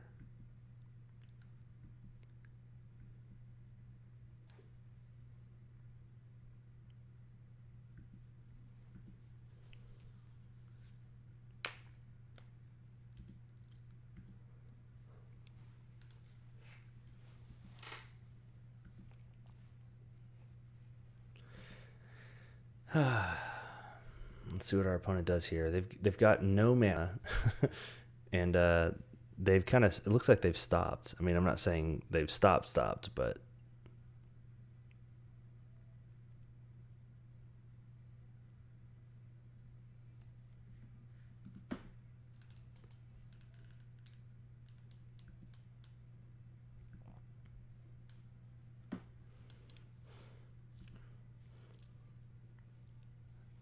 I think they may have hit a dead spot. Oh, they're trying to figure out if they should take the damage off Stomping Ground.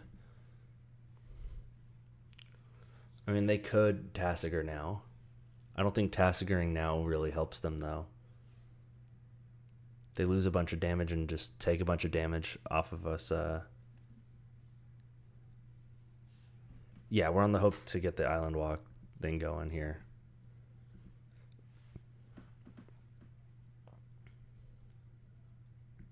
Sure, Flame Wake Phoenix. I mean, I don't think we block this Flame Blade Adept right now.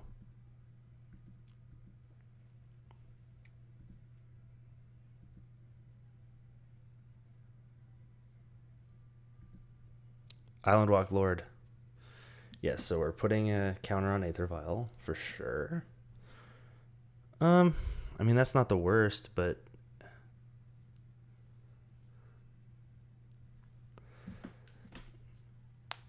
so I mean, I think maybe we take them off the green mana for Tassiger with Spreading Seas, and then we see where we go.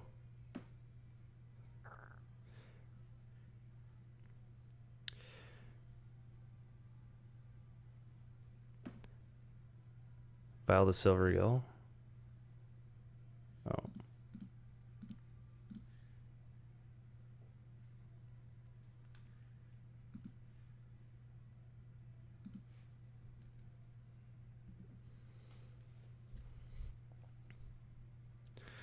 Okay, well that was not a draw that we needed, really.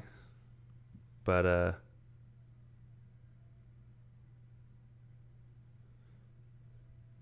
yeah, I mean, if we seize and we hit a lord, then we just win. So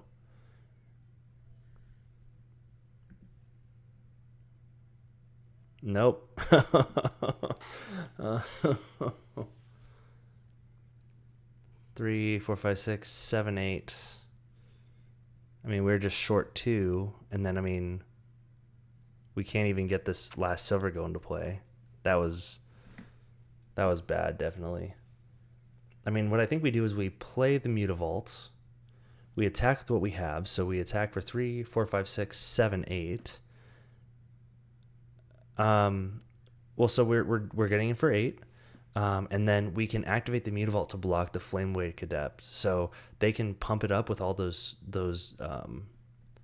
with all the looting and all that, or the discarding. I think that's kind of what we needed. Oh, 3, 4, 5, 6, 7, 8. Yeah, we had lethal, but I think my plan works here. I mean, now that we're here in our position.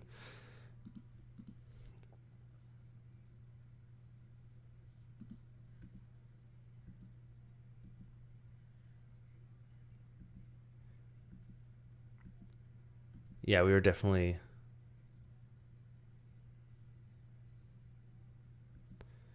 So we don't play Silvergill. We can't play Silvergill.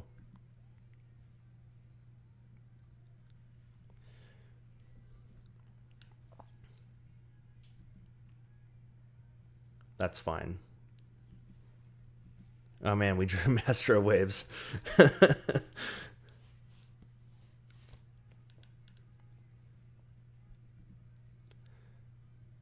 I mean, we can still just block the Flameblade Adept. We don't even have to activate the Mutavault to block. Never tap Conclave. Never tap Conclave. Oh, I should say Conclave never tap. If you've ever seen that that episode of Freakazoid.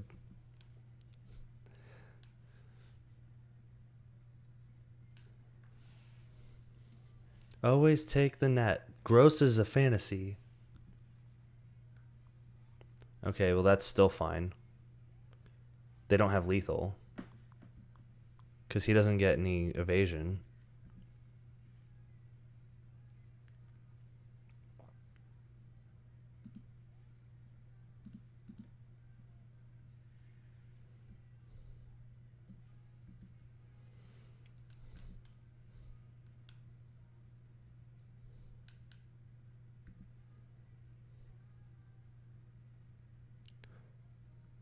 So we take 4.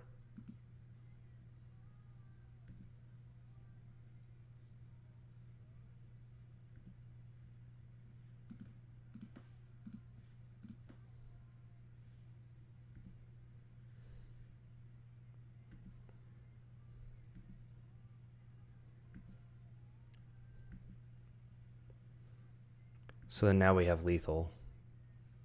Yep. I mean, we made a lot of mistakes there for sure, but we got there. We're 2-1 in this league right now. I'm gonna take a short break and go to the bathroom real quick, and I will be right back. I promise, just a short break to go to the bathroom. Be right back. Thank you again, Tux, for your help with this whole thing. Definitely would not be doing as good as I would without you right now. Make that list a little bigger.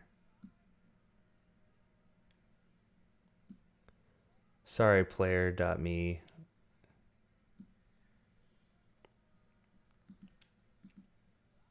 There we go.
Oh, also wearing my my Merfolk shirt here. I got this from Epic Upgrades on Etsy. Definitely like wearing my Merfolk shirt when I go to play Merfolk. I also have the matching play mat, which is what I use to to telegraph to my opponents exactly what I'm doing, which is super smart from what I hear. All right, so let's get back into these games here.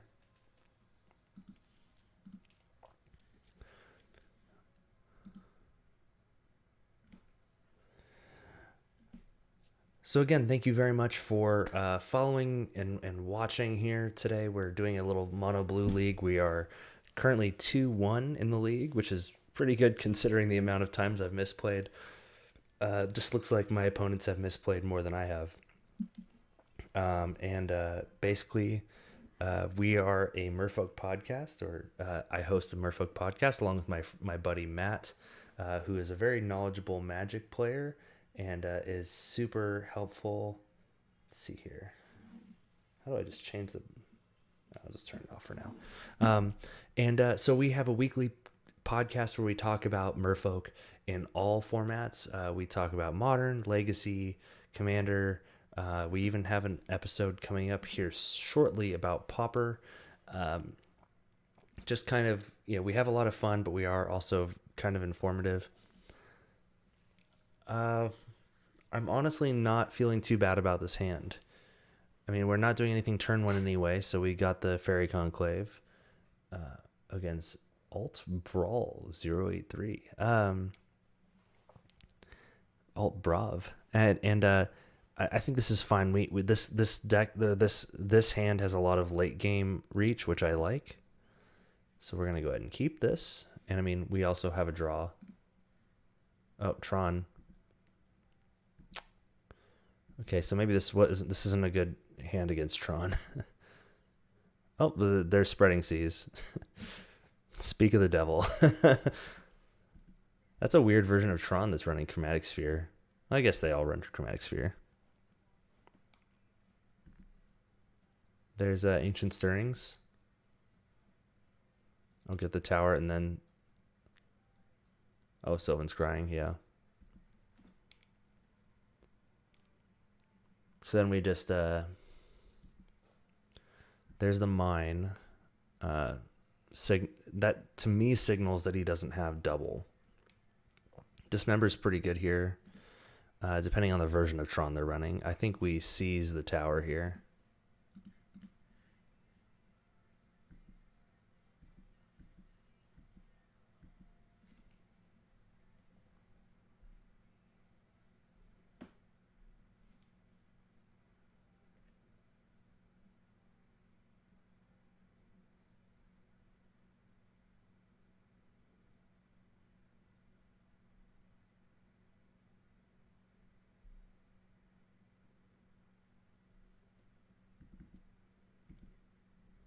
Oh, they were waiting on us. That was my bad.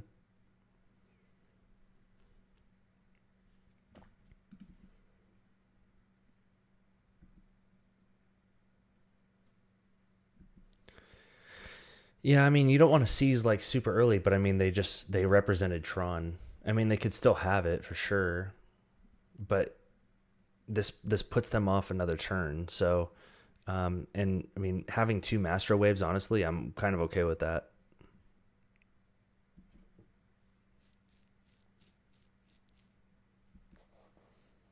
And I mean, obviously, in my experience, you seize the tower, but that may be wrong. But I like to get the thing that gives them the most mana. So I mean, if they have the mine down and they have 4 mana, or I mean, obviously, if they had Tron, they would have gotten 4 mana. But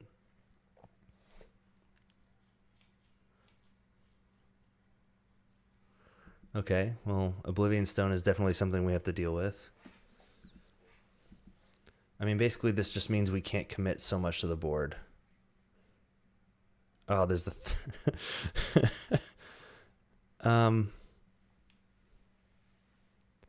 I mean, I think I mean, I don't think we're dead here. I mean, it's definitely something that we have to work around.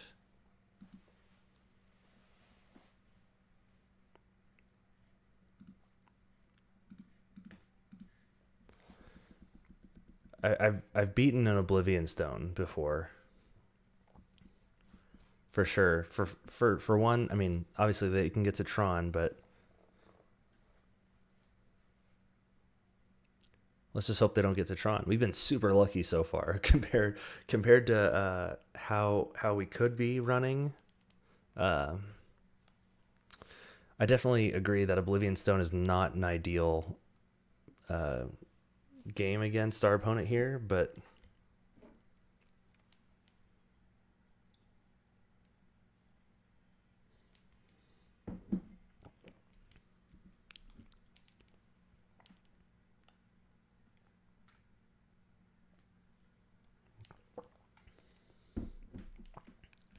I actually don't mind Field of Ruin.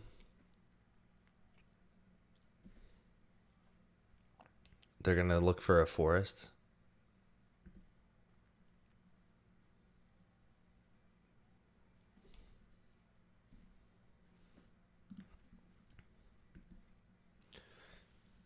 There's their forest, and they're going to Sylvan's Scrying for the remaining piece that they don't have. So now we need another Seas. Seas claim, or Spreading Seas. Didn't get there. Oh, we're still on a draw. I don't know why our opponent has it.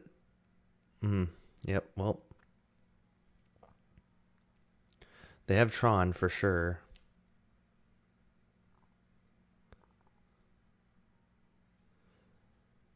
I mean, basically, our only hope right now is to get some beef down. So let's.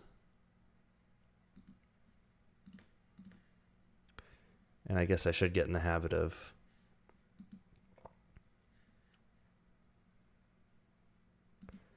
Yeah, let's Silver Go and hope. Let's get a Seas. Ugh. I mean, technically, we can roll the dice again. Let's roll the dice again.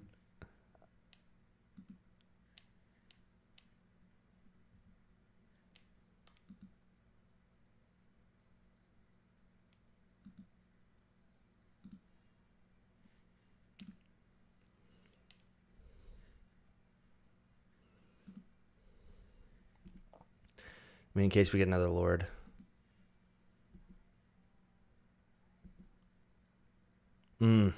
Ah, geez, that was just like the worst.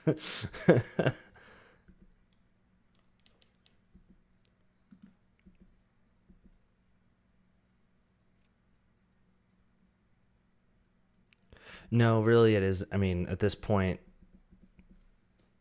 I doubt they'll O Stone. I mean, if they do, like.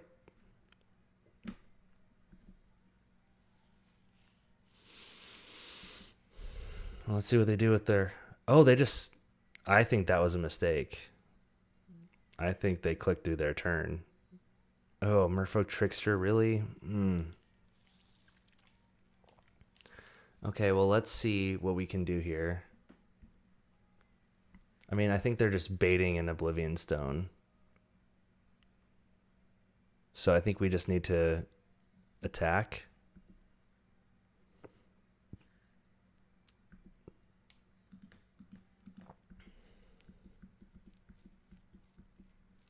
Because, I mean, they can just O Stone. Yep.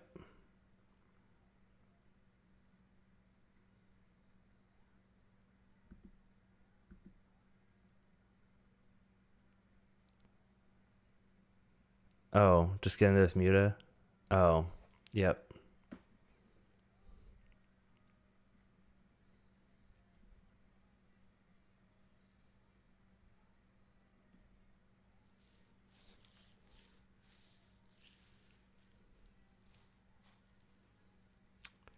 That would have been the smart thing.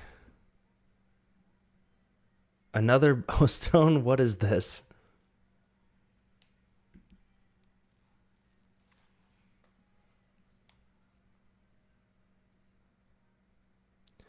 Yeah, yeah, no, I know. I clicked through it in my excitement.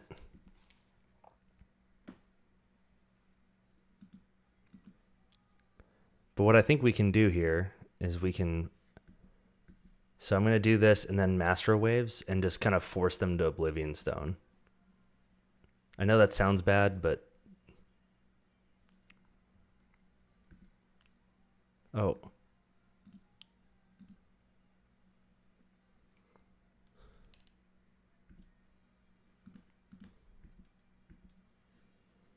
That was a good catch there.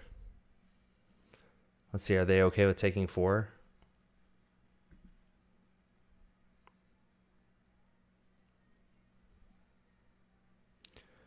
I mean, it looks like it so far.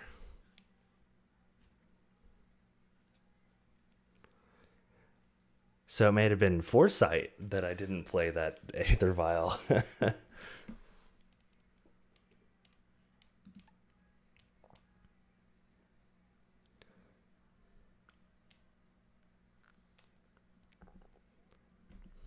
Which I guess I could have also done a Fairy Conclave if I'd played a land pre-combat, but... I mean, this is kind of where Fairy Conclave and Mutavault are going to shine, is where they can't exile non-land permanents, so...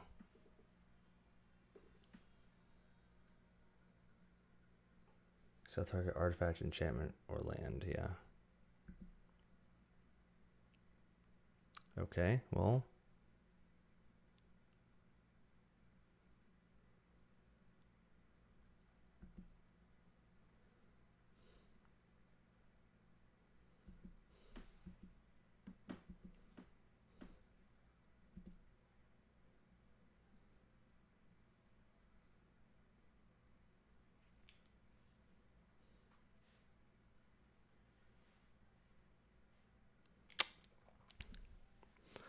I mean, I think we just master here.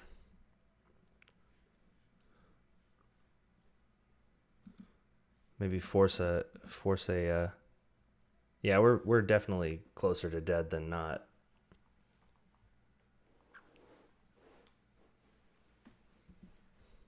I mean, now we have blockers for days, and I mean, if they O-Stone, then they lose their own World Breaker.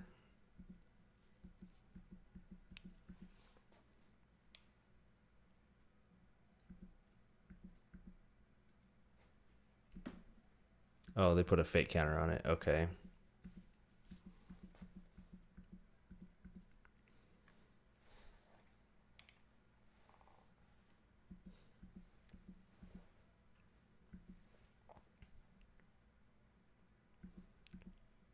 Yeah, I was gonna say they probably just cracked that immediately.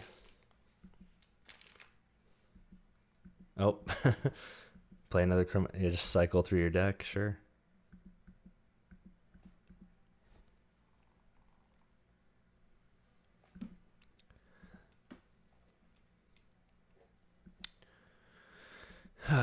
Oh, World Breaker, you are just such a house, for real.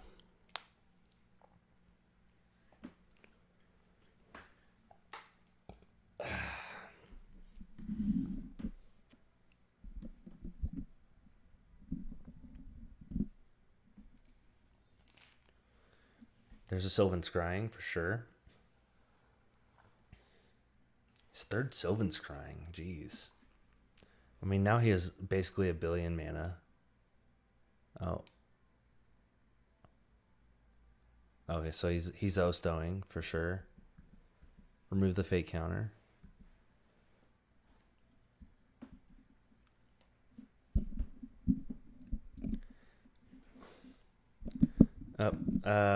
Yep. Scoop, scoop, scoop, mix, Scooperson. I mean, there's basically just nothing we do after Karn resolves, so.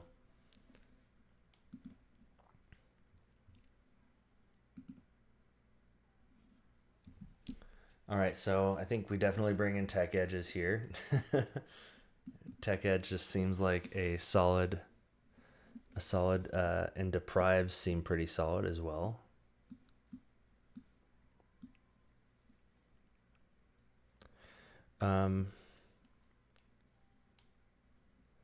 Harbinger of the Tide seems master out, deprive in.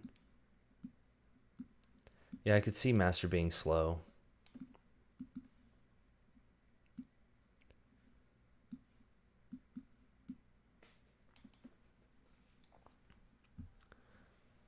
I don't know. Spell Pierce seems pretty poor too.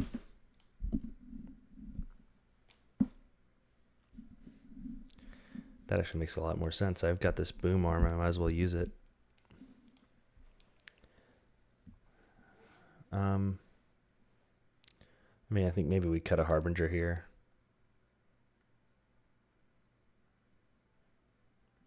So maybe just cut one vial. I mean, do you think that Tech Edge is good in this matchup against do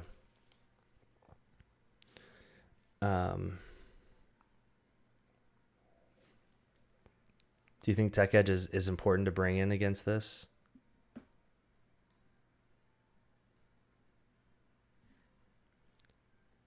Because I mean, we can go down a few more lands then if we're going to be bringing in Tech Edges.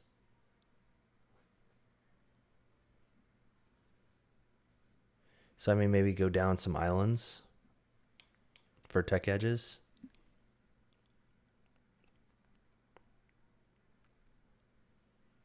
Also, thank you to all the new people coming in. We're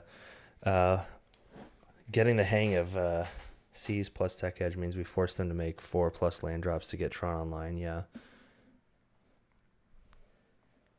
So I think this is a solid list here. I mean, we only cut one vial. I think this is fine the way we've got it. I mean, bringing in the deprives and the Tech Edges is definitely good here. Man, I need to get some paper Tech Edges for sure. Let's go ahead and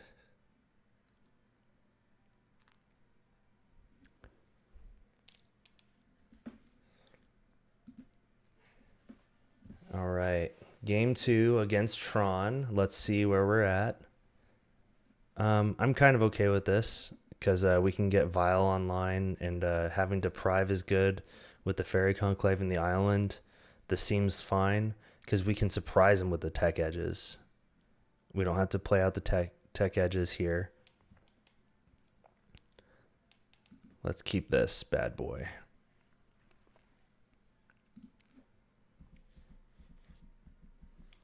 Oh, turn 1 Vile. Oh yeah, that probably should have been.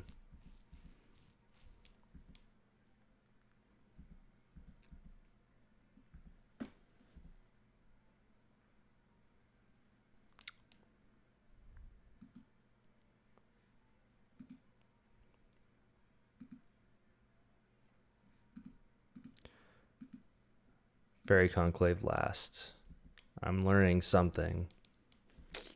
I'm hard to teach, but I'll learn. You put my nose in the poop enough times. Let's see it. Ancient Stirrings. Oh.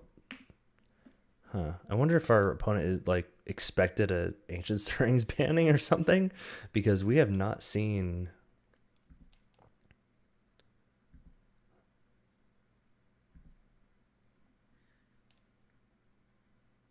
We have not seen a lot of those from our opponent here.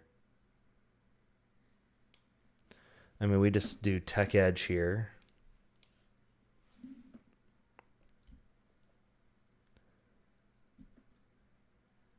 It does kind of stink that they're going to have a turn. Yeah, we sit on our hands with Deprive.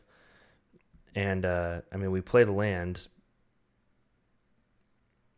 but you know, we kind of have to wait for our opponent to play that land, and then so we can counter whatever they Tron in, basically. They're just yep. Ooh, this is such a good Deprive.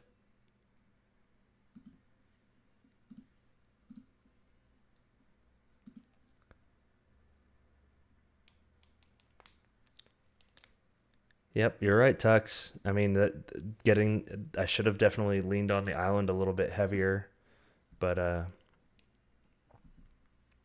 another Deprive would be sweet.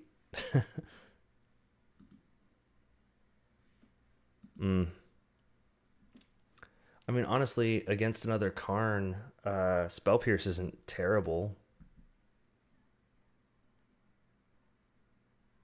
Oh, yeah, I should have pierced. Ugh. Man, if I lose to Tron, I'm going to feel really bad about myself.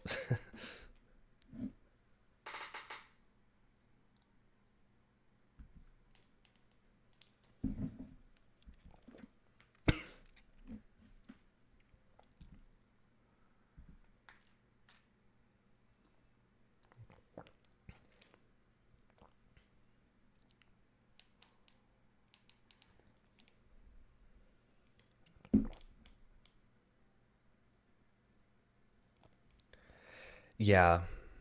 Yeah, you're definitely right. I should have pierced instead of I was too excited to deprive it.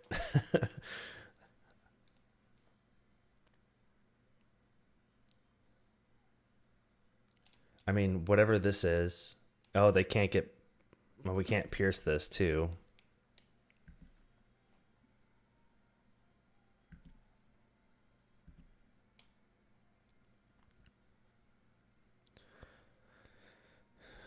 I think we pierce this though.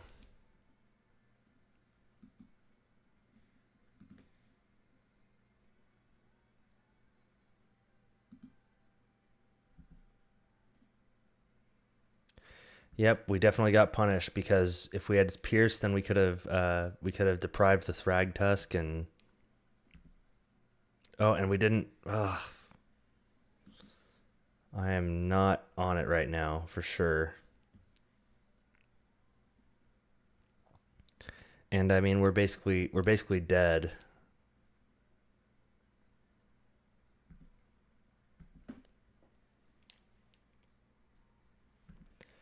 I should have vialed in the Silvergill for sure. I mean, we can still vial in a the Silvergill in response to. Yeah, I definitely need to take my hand off the A button. I need to put more stops. Okay, chromatic sphere. We can't do anything about that.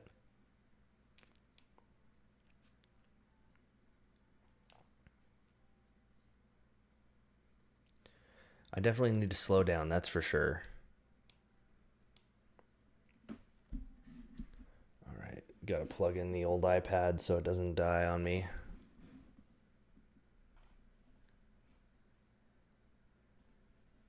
Okay, so what we need a counterspell off of never use keyboard shortcuts. Oh yeah, that would slow me down a lot for sure. So let's Silvergill and let's hit deprive or spell pierce. Ugh.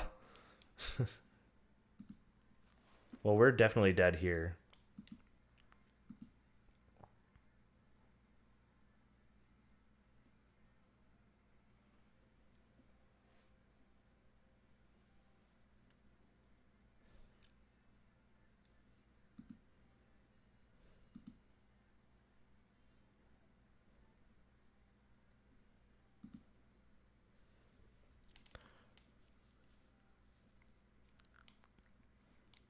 Hmm. Yeah, no, that makes a lot of sense. I probably should cut down on my use of shortcuts. I did wonder that about that because there was one day that I didn't have to go into work, and so I watched your stream, and I was wondering why you were clicking on things. Um,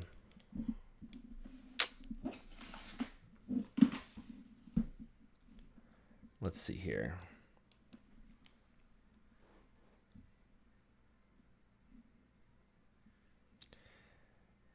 Yeah, I mean we can definitely get some lords up and basically just have a bunch of tech edges to get whatever land they. I mean, we're not beating Wormcoil Engine right now. Yeah, so let's go ahead and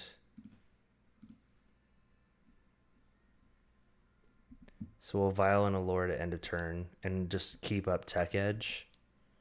And we're gonna take a bunch of damage up front, but I mean if we can just jam enough lords, we maybe can get there. Oh, there I go again. I'm just gonna put my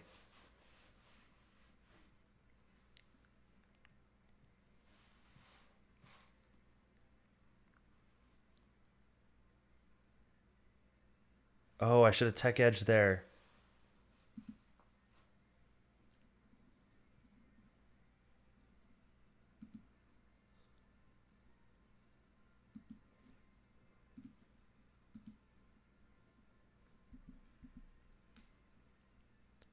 So I need...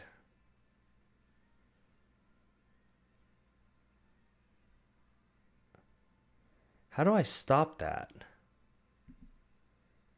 I mean, I'm dead now for sure, but like, how do I mean, is there a way to like, I guess there isn't a way to respond to them playing the mana, is there?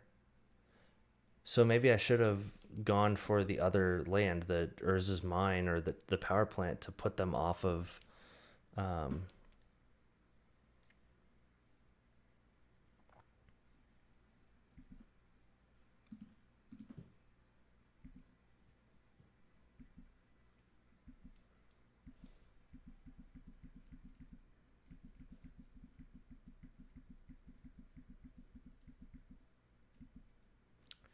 that seems like an odd decision. Oh, I guess they ran out of mana.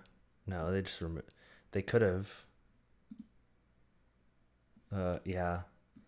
So my opponent misplayed there. He could have,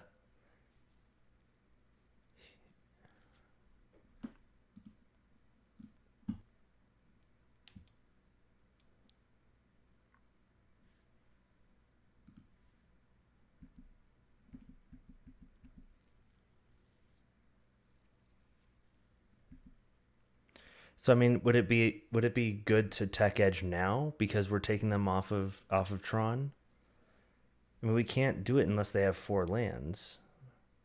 I see what you mean though. Like we need to have them to have like a basic or a um.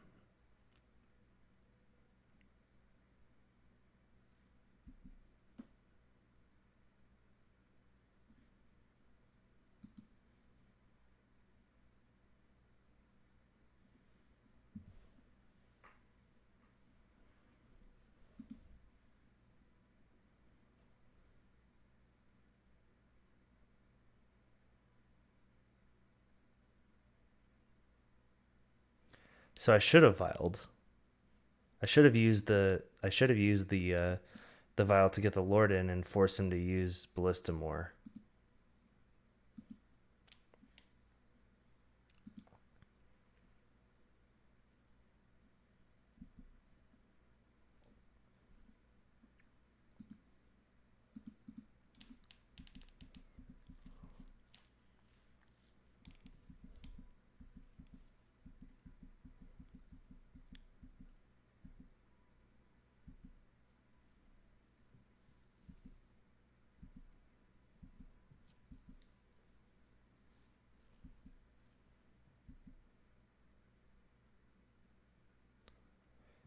I see. So he would have gone down to 2 and then um or wasted it on the Lord.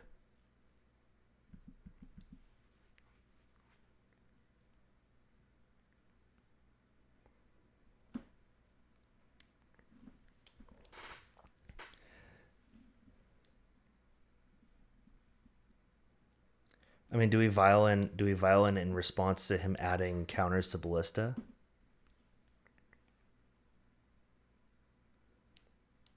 This is definitely great free knowledge. Yeah, I mean we're dead, but I mean in this situation, like do you vial in more lords to yeah, to force the usage?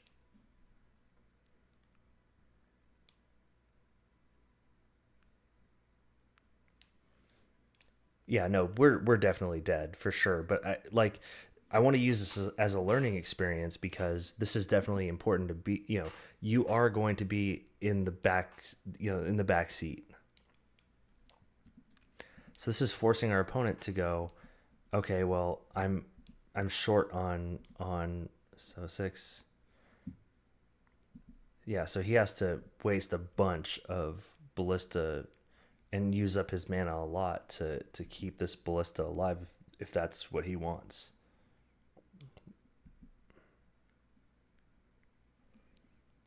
So yeah, he's gonna have to pump a bunch of mana to put another counter on the ballista to kill this one, and then he can't kill this one. But now he's not attacking. He's attacking for 9 at most, which I'm not. Oh, and he didn't even attack.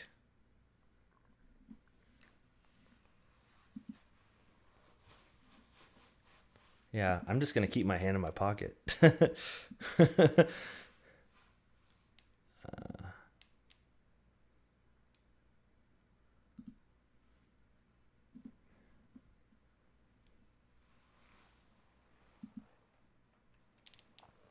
I mean, we can tech edge here to take our opponent off of Tron, force him to have it.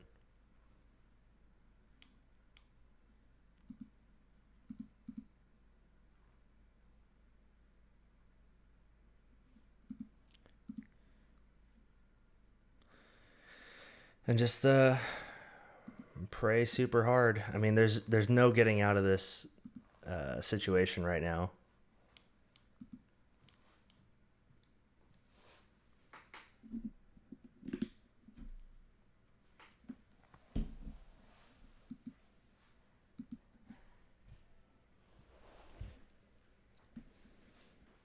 I mean, now we have a chance. Oh, well, they got Tron again. Well,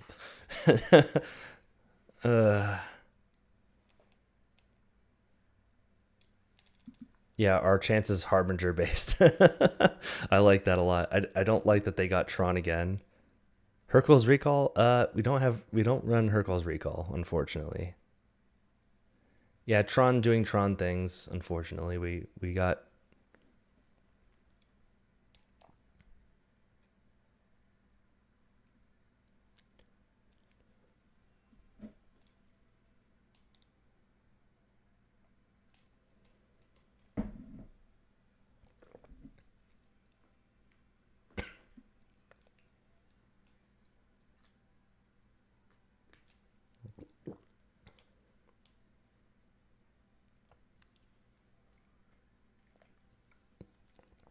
the list is on the right side.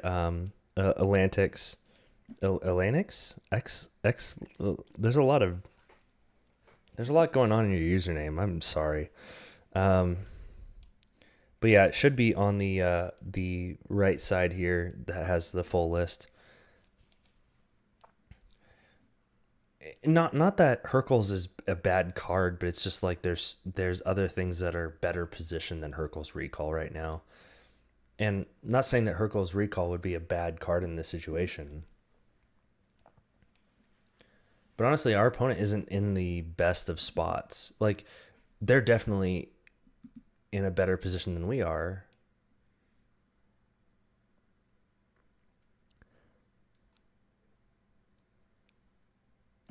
Elaine? Elian. Elaine? I mean, I think we just block the beast here.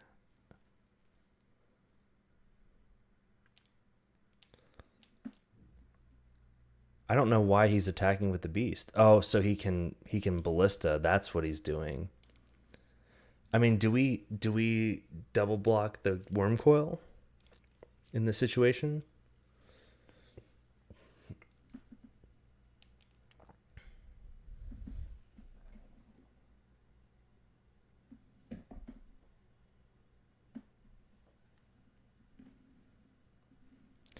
Yeah, but I mean, do we trade with the beast, or do we trade with the worm coil engine and get the 2/3/3s?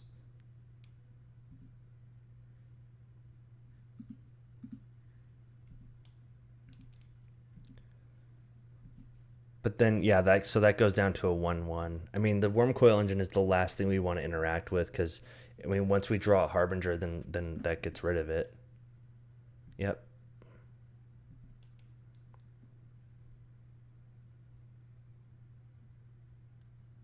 Yeah, no, I know what you mean.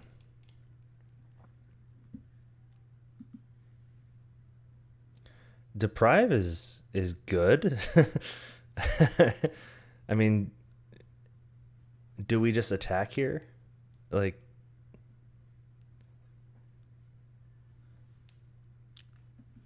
I mean, I guess then he can just dump a whole bunch of stuff on Ballista. I mean, really, in reality, he can just, yeah, we're dead. No, he can just, he can now just sit back on Ballista. He doesn't have to cast anything.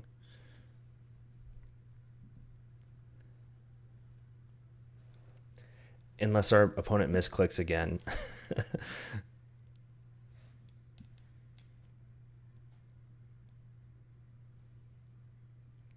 Oh, there's Ancient Stirrings. No, Tux, I really like that. I like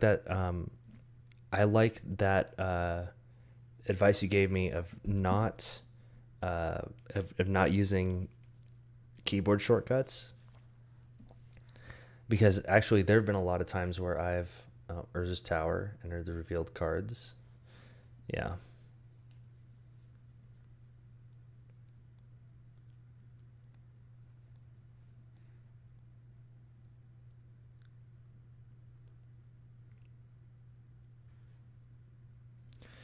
Yeah, we're just going to go ahead and concede out of this game here.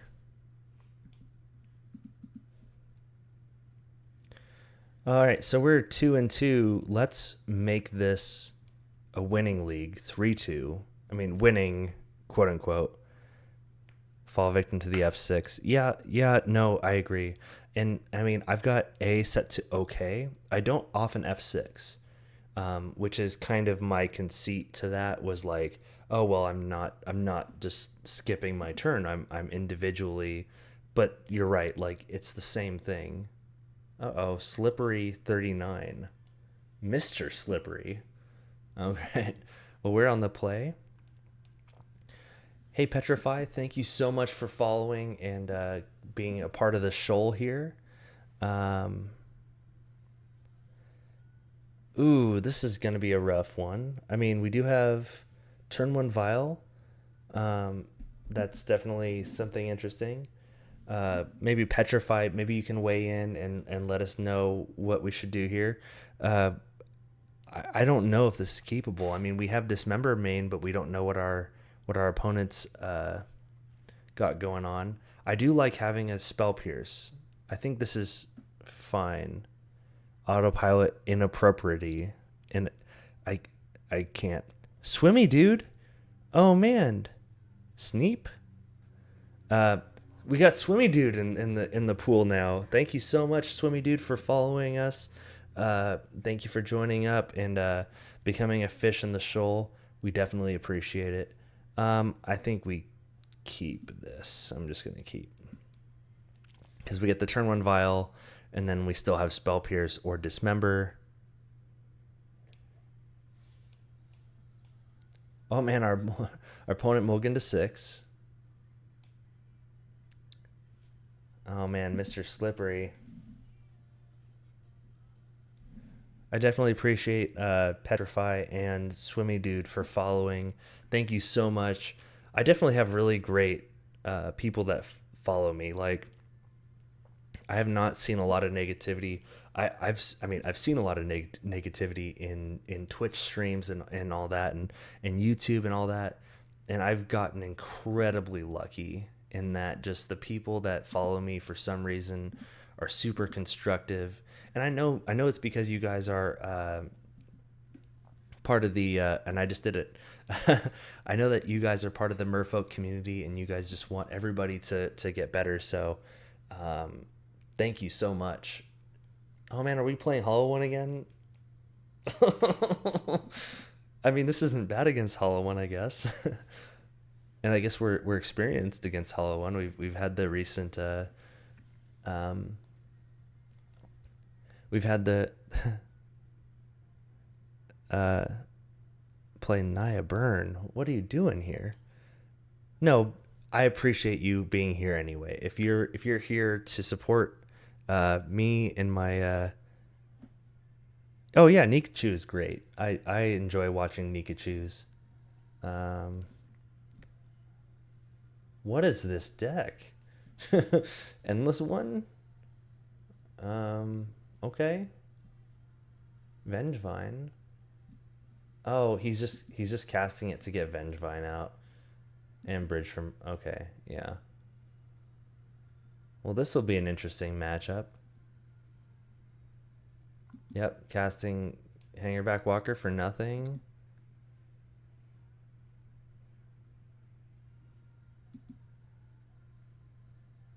Sure. uh. Oh man. So it looks like this is very interesting. I've never seen this before. All right, Tux, you're gonna have to talk me through this one. Um, let's hope for a land. Yeah, we're gonna take up Vile. I mean, so obviously it looks like with this version we bring in uh,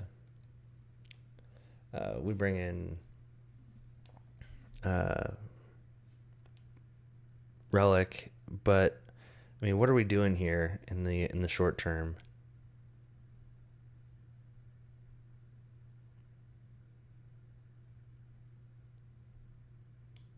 Oh no, let's do this. There we go.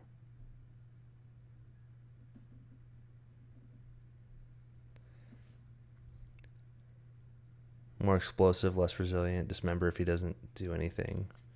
Okay. Well, I mean, we've got Spell Pierce and Dismember, so yeah. And there I am, touching the OK button. Don't you just get away.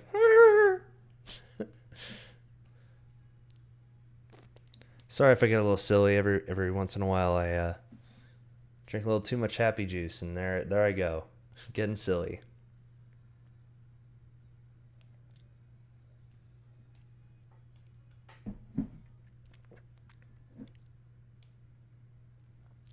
Oh yeah, Devil Lord for zombies, yeah.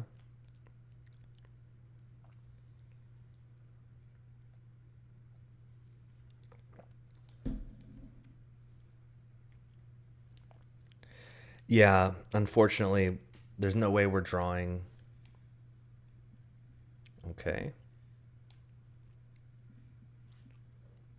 Let me reread Bridge from Below real quick. Put into your graveyard from the battlefield. Create a 2/2. Or can you put in your opponent's graveyard from the battlefield? Bridge from Below is in your graveyard. Exile Bridge from Below. Okay, so he does not want to kill my creatures.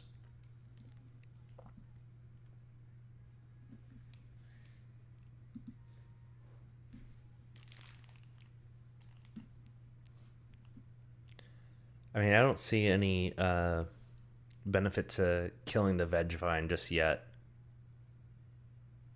Well, I mean, maybe. He only has 3 cards in hand.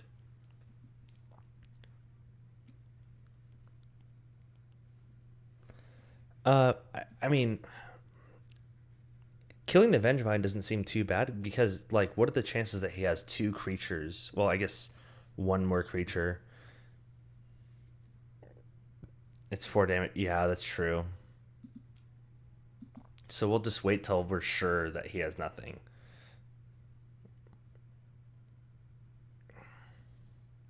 Yeah, 18 lands is definitely super low. Master Waves just lines up so well against most of the stuff in the meta right now, and it's hard to go down that far for sure.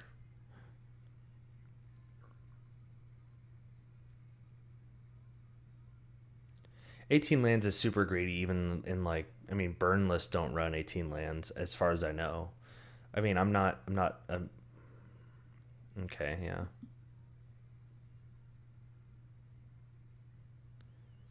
Oh, okay, I see what you mean.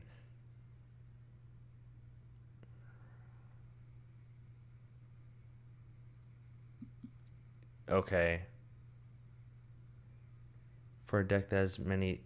Yeah, I would still say...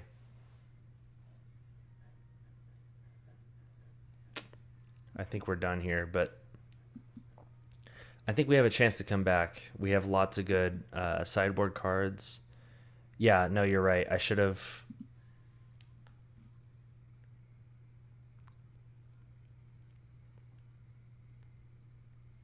I mean, this way we have... It doesn't matter. Our opponent has lethal on us, basically in any fashion. So, I mean, so best case scenario right now, we have to dismember this. So we take the 4 either way. That's 2, 4, 6, 8. So we go to 4 from the dismember. I mean, I guess we can play 2 lords. So if we have 2 lords in play, so we have a 3/2. We have a 3/2 and a 2/2. So we take 4, 5, 6, 7, 8. Yeah, we have... Our opponent has extra lethal on us, basically. So what I'm going to do is I'm going to play it out. I'm going to see if our opponent gives us any information. But I'm going to take the best line, which is Silvergill, and then just reveal the card we're going to play.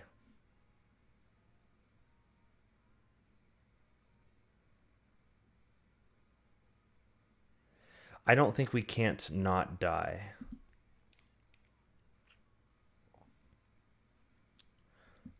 Because, I mean, the most we can do is put 2 blockers in play, and I mean, not drawing...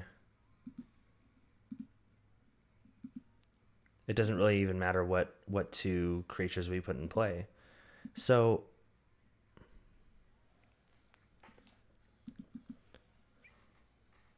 this does seem like a version of the deck that is incredibly vulnerable to graveyard hate, though. So I think we have a good game 2 and game 3 against them. Let's see if our opponent gives us any more information.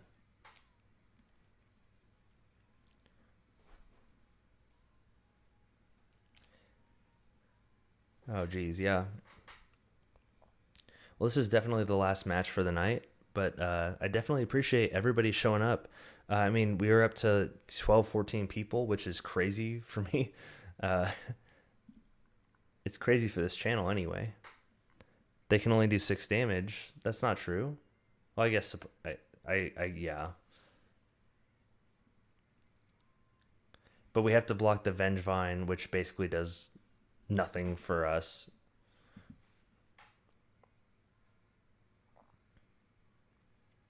So I guess keeping the lords in play was a good idea. Oh, Stitcher's Supplier. Well, that's interesting. That's an interesting addition to this. So it's basically like Dredge Light.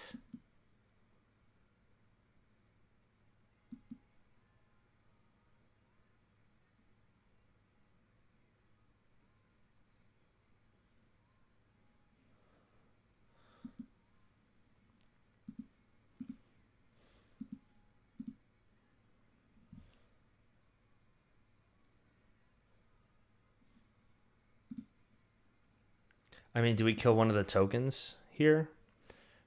Do we not kill the Bloodghast? I mean, the Bloodghast is recurring no matter what.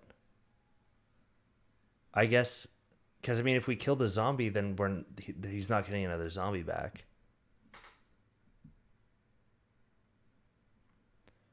I think we do that because if we read Bridge from Below real quick, whenever a non-token creature is put into your graveyard from the battlefield, you get a 2/2. So basically doing that like sets him back on creatures. I think that's what we do. I mean, we can't not block.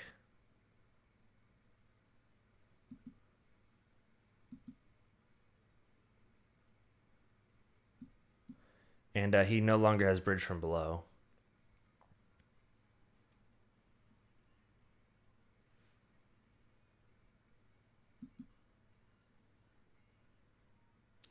Okay, so now we can... Let's get another island. Or any land, really.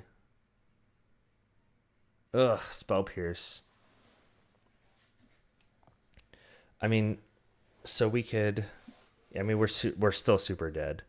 I mean, basically, the only way we can do something here is we could bounce the this thing here. We could bounce the Vengevine, but we're done here. There's nothing to see. Yeah.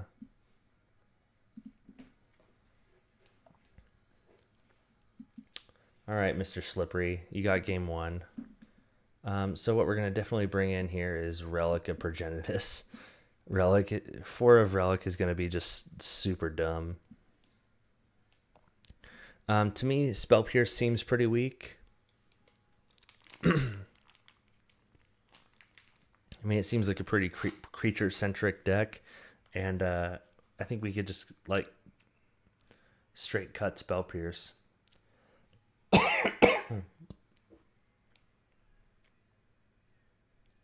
Yeah, this is almost a... Pierce is still good. Truths. So,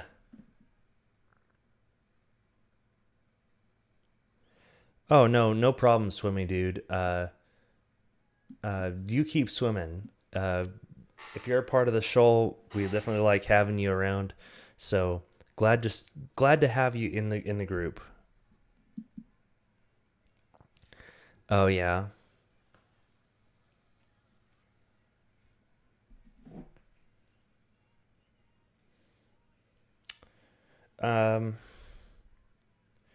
The dude 94 now following me on Twitch. Oh man, I've gotten so many new Twitch followers today. It's pretty so maybe cut down. So what are we cutting for?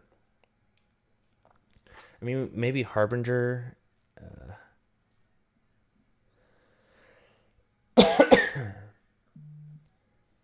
Atlantics, Elanix, Elena, Elanix, Elaine. So I'm not saying that correctly. I mean, maybe Trickster just isn't kind of the card we need right now.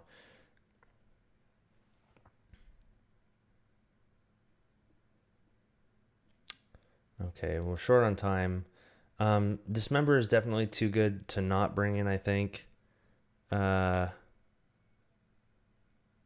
I think maybe Trickster is just kind of the odd man out right now. I wouldn't say pointless, but it's definitely the... I wouldn't say it's not useful. Maybe cutting 2 vials. Dismember. Yeah, you're right, because I mean the only thing worth dismembering is the Vengevine, and they just get it back. So we'll just cut and there we go. We're at 60. There's our 60. So thanks again to Elanix and the Dude 94, new followers to the stream here. Thank you very much for coming to the show. Ooh, easy mulligan. We just cannot keep this. Much better ish. I mean, we get I don't think we go much lower than this. We're just gonna go ahead and keep, I think. With Fairy Conclave on top. I mean, we draw Spreading Seas. I do like Harbingers though. Having a handful of Harbingers. I think I'm okay with this. With keeping this on top. Yeah, no, like this isn't like ideal, but I mean, having Harbinger, so like if they discard a bunch to get what's it called, Vengevine into play, then we can just kind of pop it back in their hand, and then they're kind of stuck. So I'm okay with Harbinger. I think we get rid of Fairy Conclave We need to be proactive, and that is not helping us be proactive.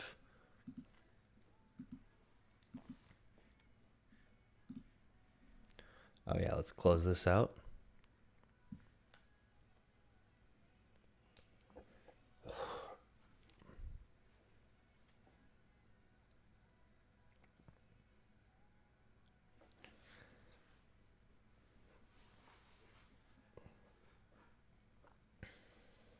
Okay. I'm okay with them starting off like this.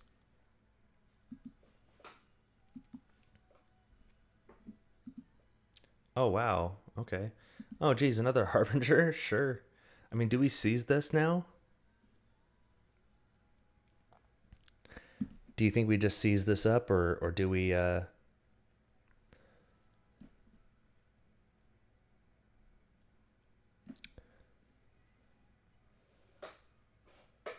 mean, our opponent's at a point right now where we need to crimp them in as many ways as we can. They took 2 damage off this.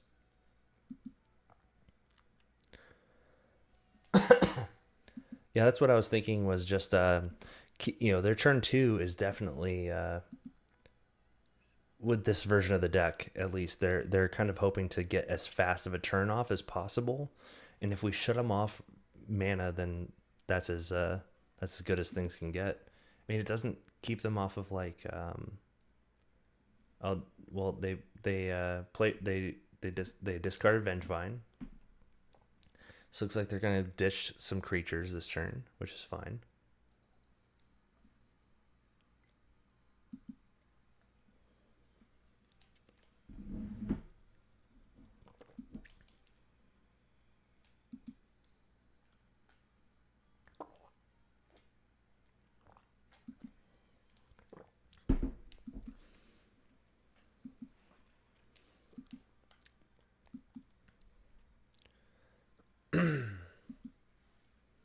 I mean, we're going to take the damage from Vengevine, but we're going to bounce it.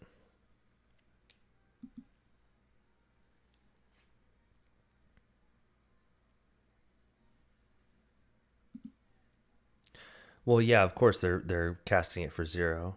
Yeah, Lava Mancer is definitely a problem. But I mean, we can but we can definitely bounce Vengevine here. I think that's kind of the play, because then we force him to discard it again, and we're developing our board. And sure, yeah, he can Grim Lavamancer, but then he's doing it at the expense of paying his only red mana right now.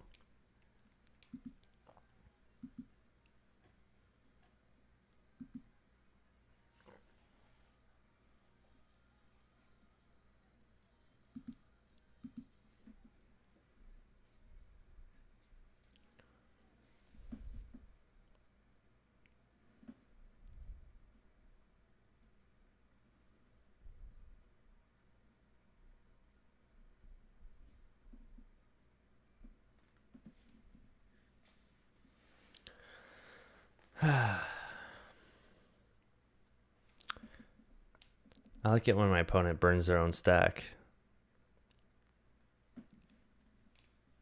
Or burns their own time on the stack. Oh, he discarded the Vengevine. Which again, forcing them to use up their cards and their mana to get Vengevine into play and all that is fine.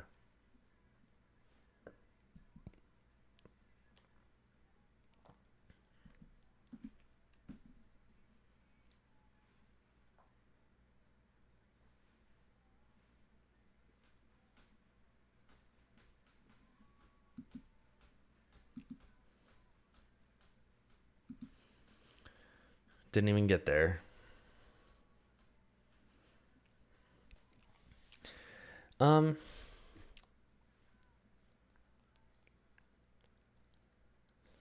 think we keep up Echoing Truth right now.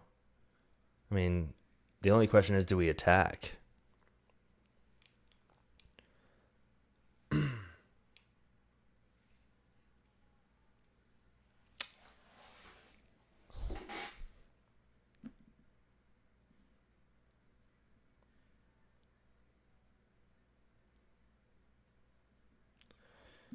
Um,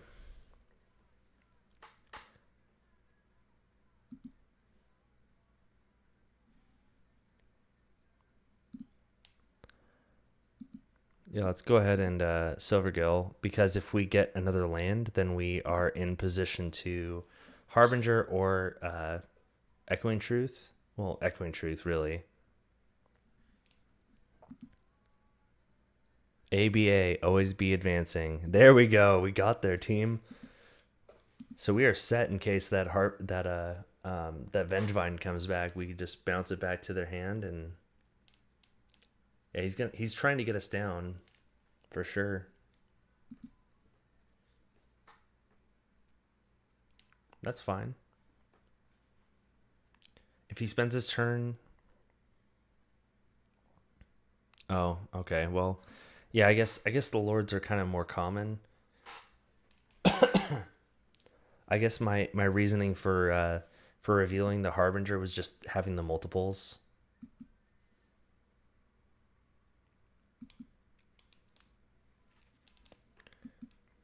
And I'm definitely not saying that my opponent is on the back foot or anything like that, but they're definitely not in a position to be putting out.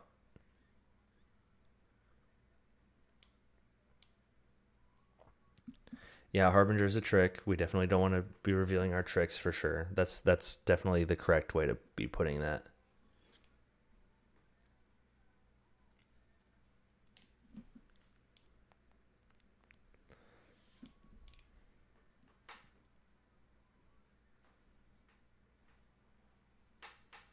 All right.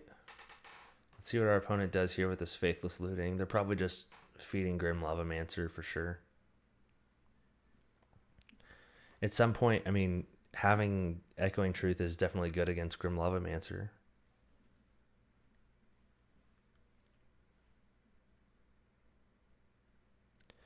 Yeah, you're right, Tux. Playing, I should have revealed the Lord for sure, because he's definitely not going to get rid of that bridge from below. Well, so he's kind of in a juxtaposition because he has to get rid of a Vengevine for Grim Lavamancer.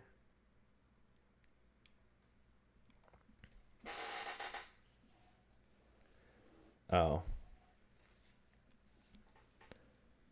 Yeah, so we can Harbinger attack with Silvergill, because if he trades with Grim Lavamancer, that's fine by me.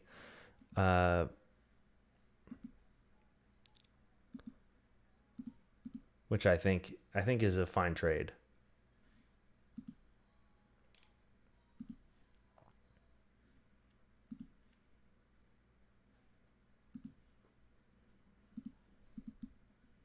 Yeah. Because I mean, he's probably not going to trade with Grim Lavamancer, but he's not in a position where he can start exiling things, because these Vengevines are too important and Bridge from Below is too important. Basically, once Bridge from Below is there, then he needs to start, he needs to start getting things in his own yard. Creature is put in opponent's graveyard from the battlefield. At least it's, he has to get in there by attacking, or sacrificing. So our opponent, while having 7 cards in hand, is not in a super great place. I wouldn't say they're in a bad place, but it's definitely all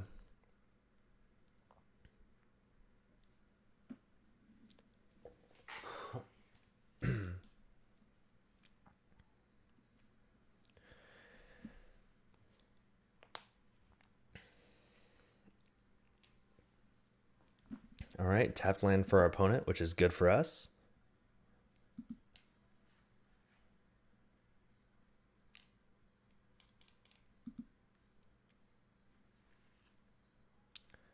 All right, so now we can definitely Lord and just kind of start getting in there.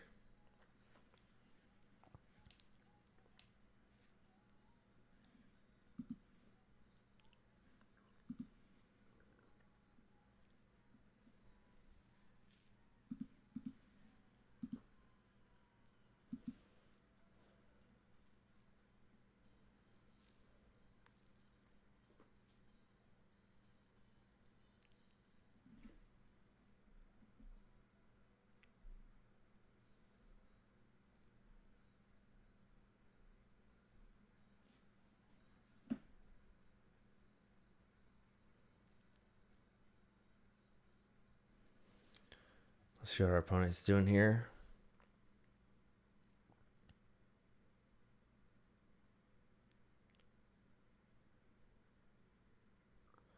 Lightning Axe.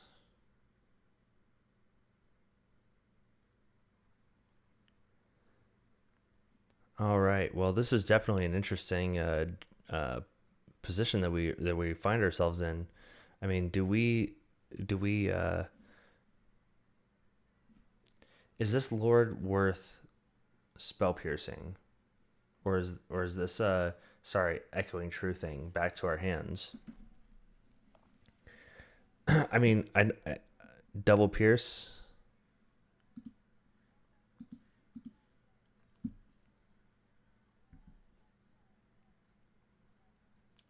And I mean, if they honestly, like, for some reason don't double tap, if they make the error, then great.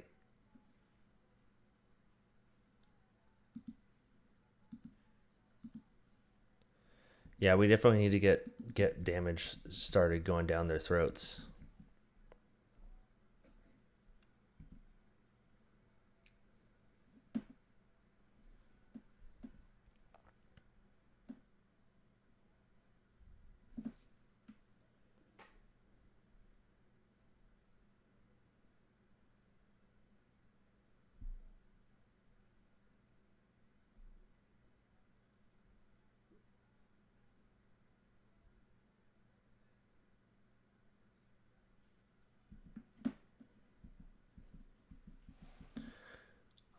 I don't like Insolent Neonate. This may be a turn where they're able to kind of start overwhelming us a bit.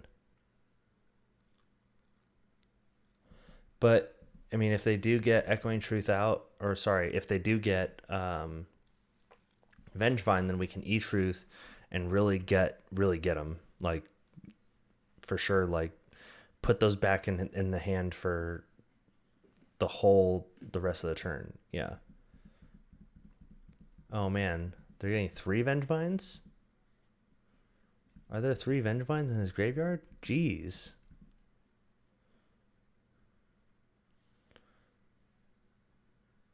I mean, we basically just can't survive now, though. Because, I mean, he just does 2 Grim Lavamancer attack. He can only do 1, I guess. So he does a Grim Lavamancer. So that's puts me to 12. 4, 5, 6, 7, 8, 9, 10, 11, 12. So we have to block here. We have to block. And then we're basically dead. Unless we can bounce the Grim Lavamancer, I guess.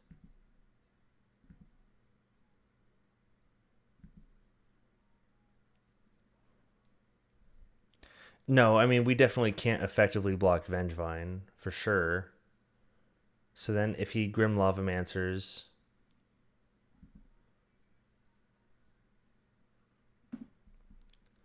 Oh man, if he had done that, then he would have had me dead.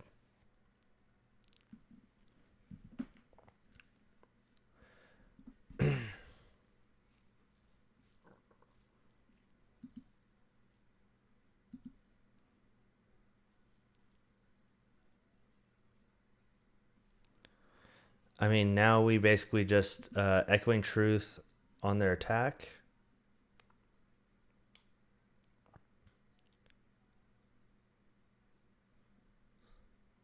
Maybe we Harbinger one of the Vengevines back to their hand. Then, I mean, we're dead here anyway, so we might as well theory craft a little bit. So we Harbinger back one of the Vengevines. He replays it. Then he cannot handle it when we Echoing Truth. But I guess that gives him more targets for removal with the Grim Lavamancer. I mean, can he kill us without the Grim Lavamancer? So he's gonna Grim Lavamancer end of turn, put us to 4. So, or he's gonna kill one of our blockers. But let's say he hits us for 4, then untaps. So he has 1, 2, 3, basically. So that's 2. So we're basically going to 2 off of the Grim Lavamancer. 3, 4, 5, 6, 7. And we have 3 blockers. Yeah, I guess that makes more sense is to have... So...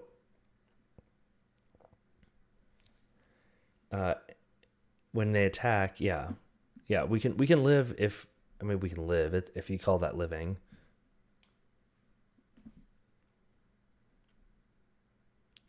If we just wait.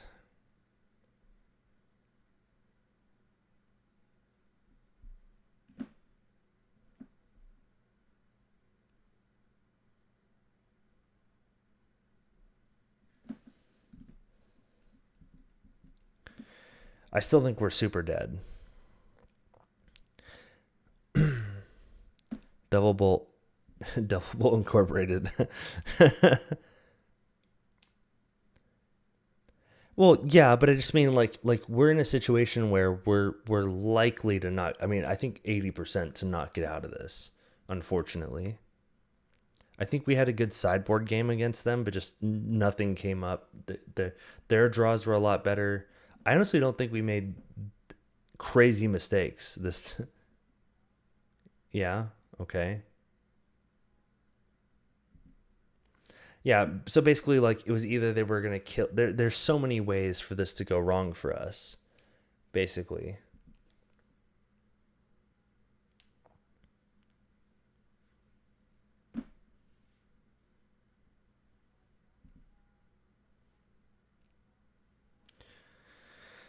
Yeah.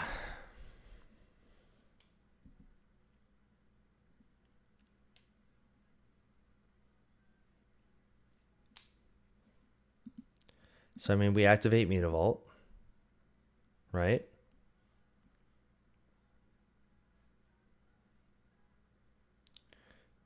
And he bolts, or he does that to one of our creatures.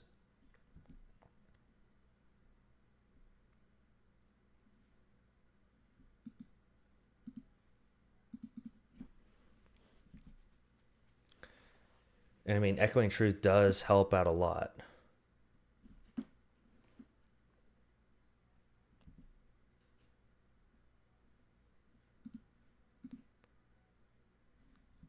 This thing is already done its work.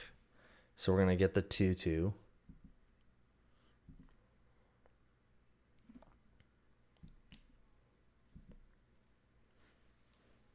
Now they've got 6 mana, so I guess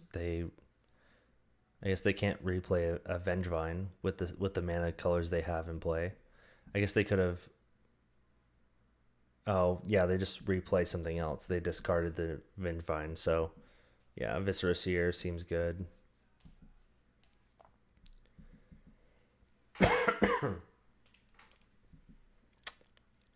Rip us.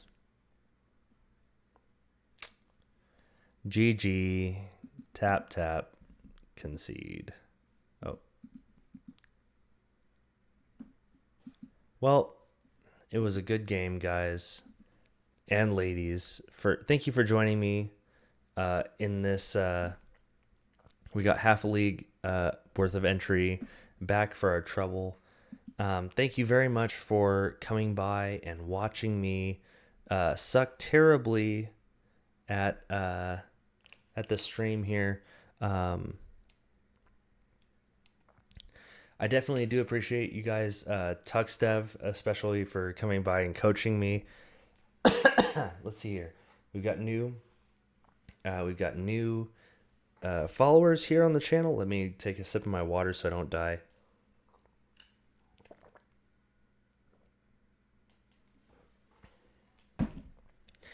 We have Elanix, the Dude 94, Swimmy Dude, Petrify, Primeape 2, Wastree. Let's see here.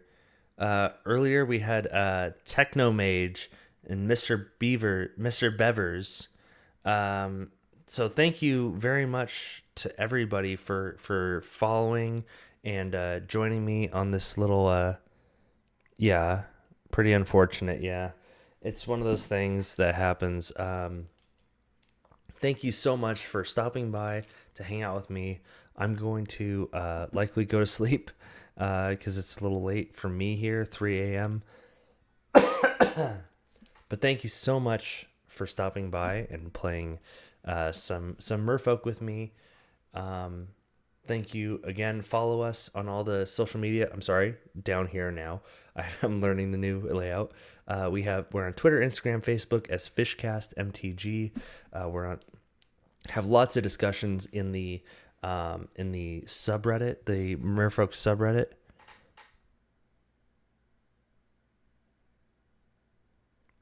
Yeah, definitely. I lock in a little bit too early, but that's the fun part about learning this deck is, learning new ways, and honestly, just learning to not, like the deprived versus peers. That was definitely a bad line for me, but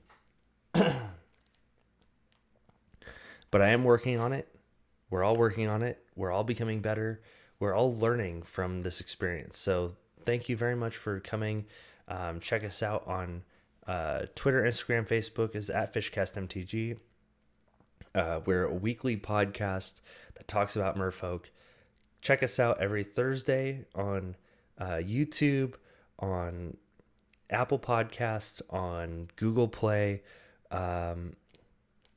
iHeartRadio, Stitcher Radio, and anywhere that you can put a RSS feed code to get the podcast in whatever podcatcher app you use. Find us there. You can also support us on Patreon at patreon.com/fishcastmtg. Thank you so much, and I'll get my emotes in order so that way you guys can subscribe here on Twitch. That'd be super great. Thank you very much. Have a good night.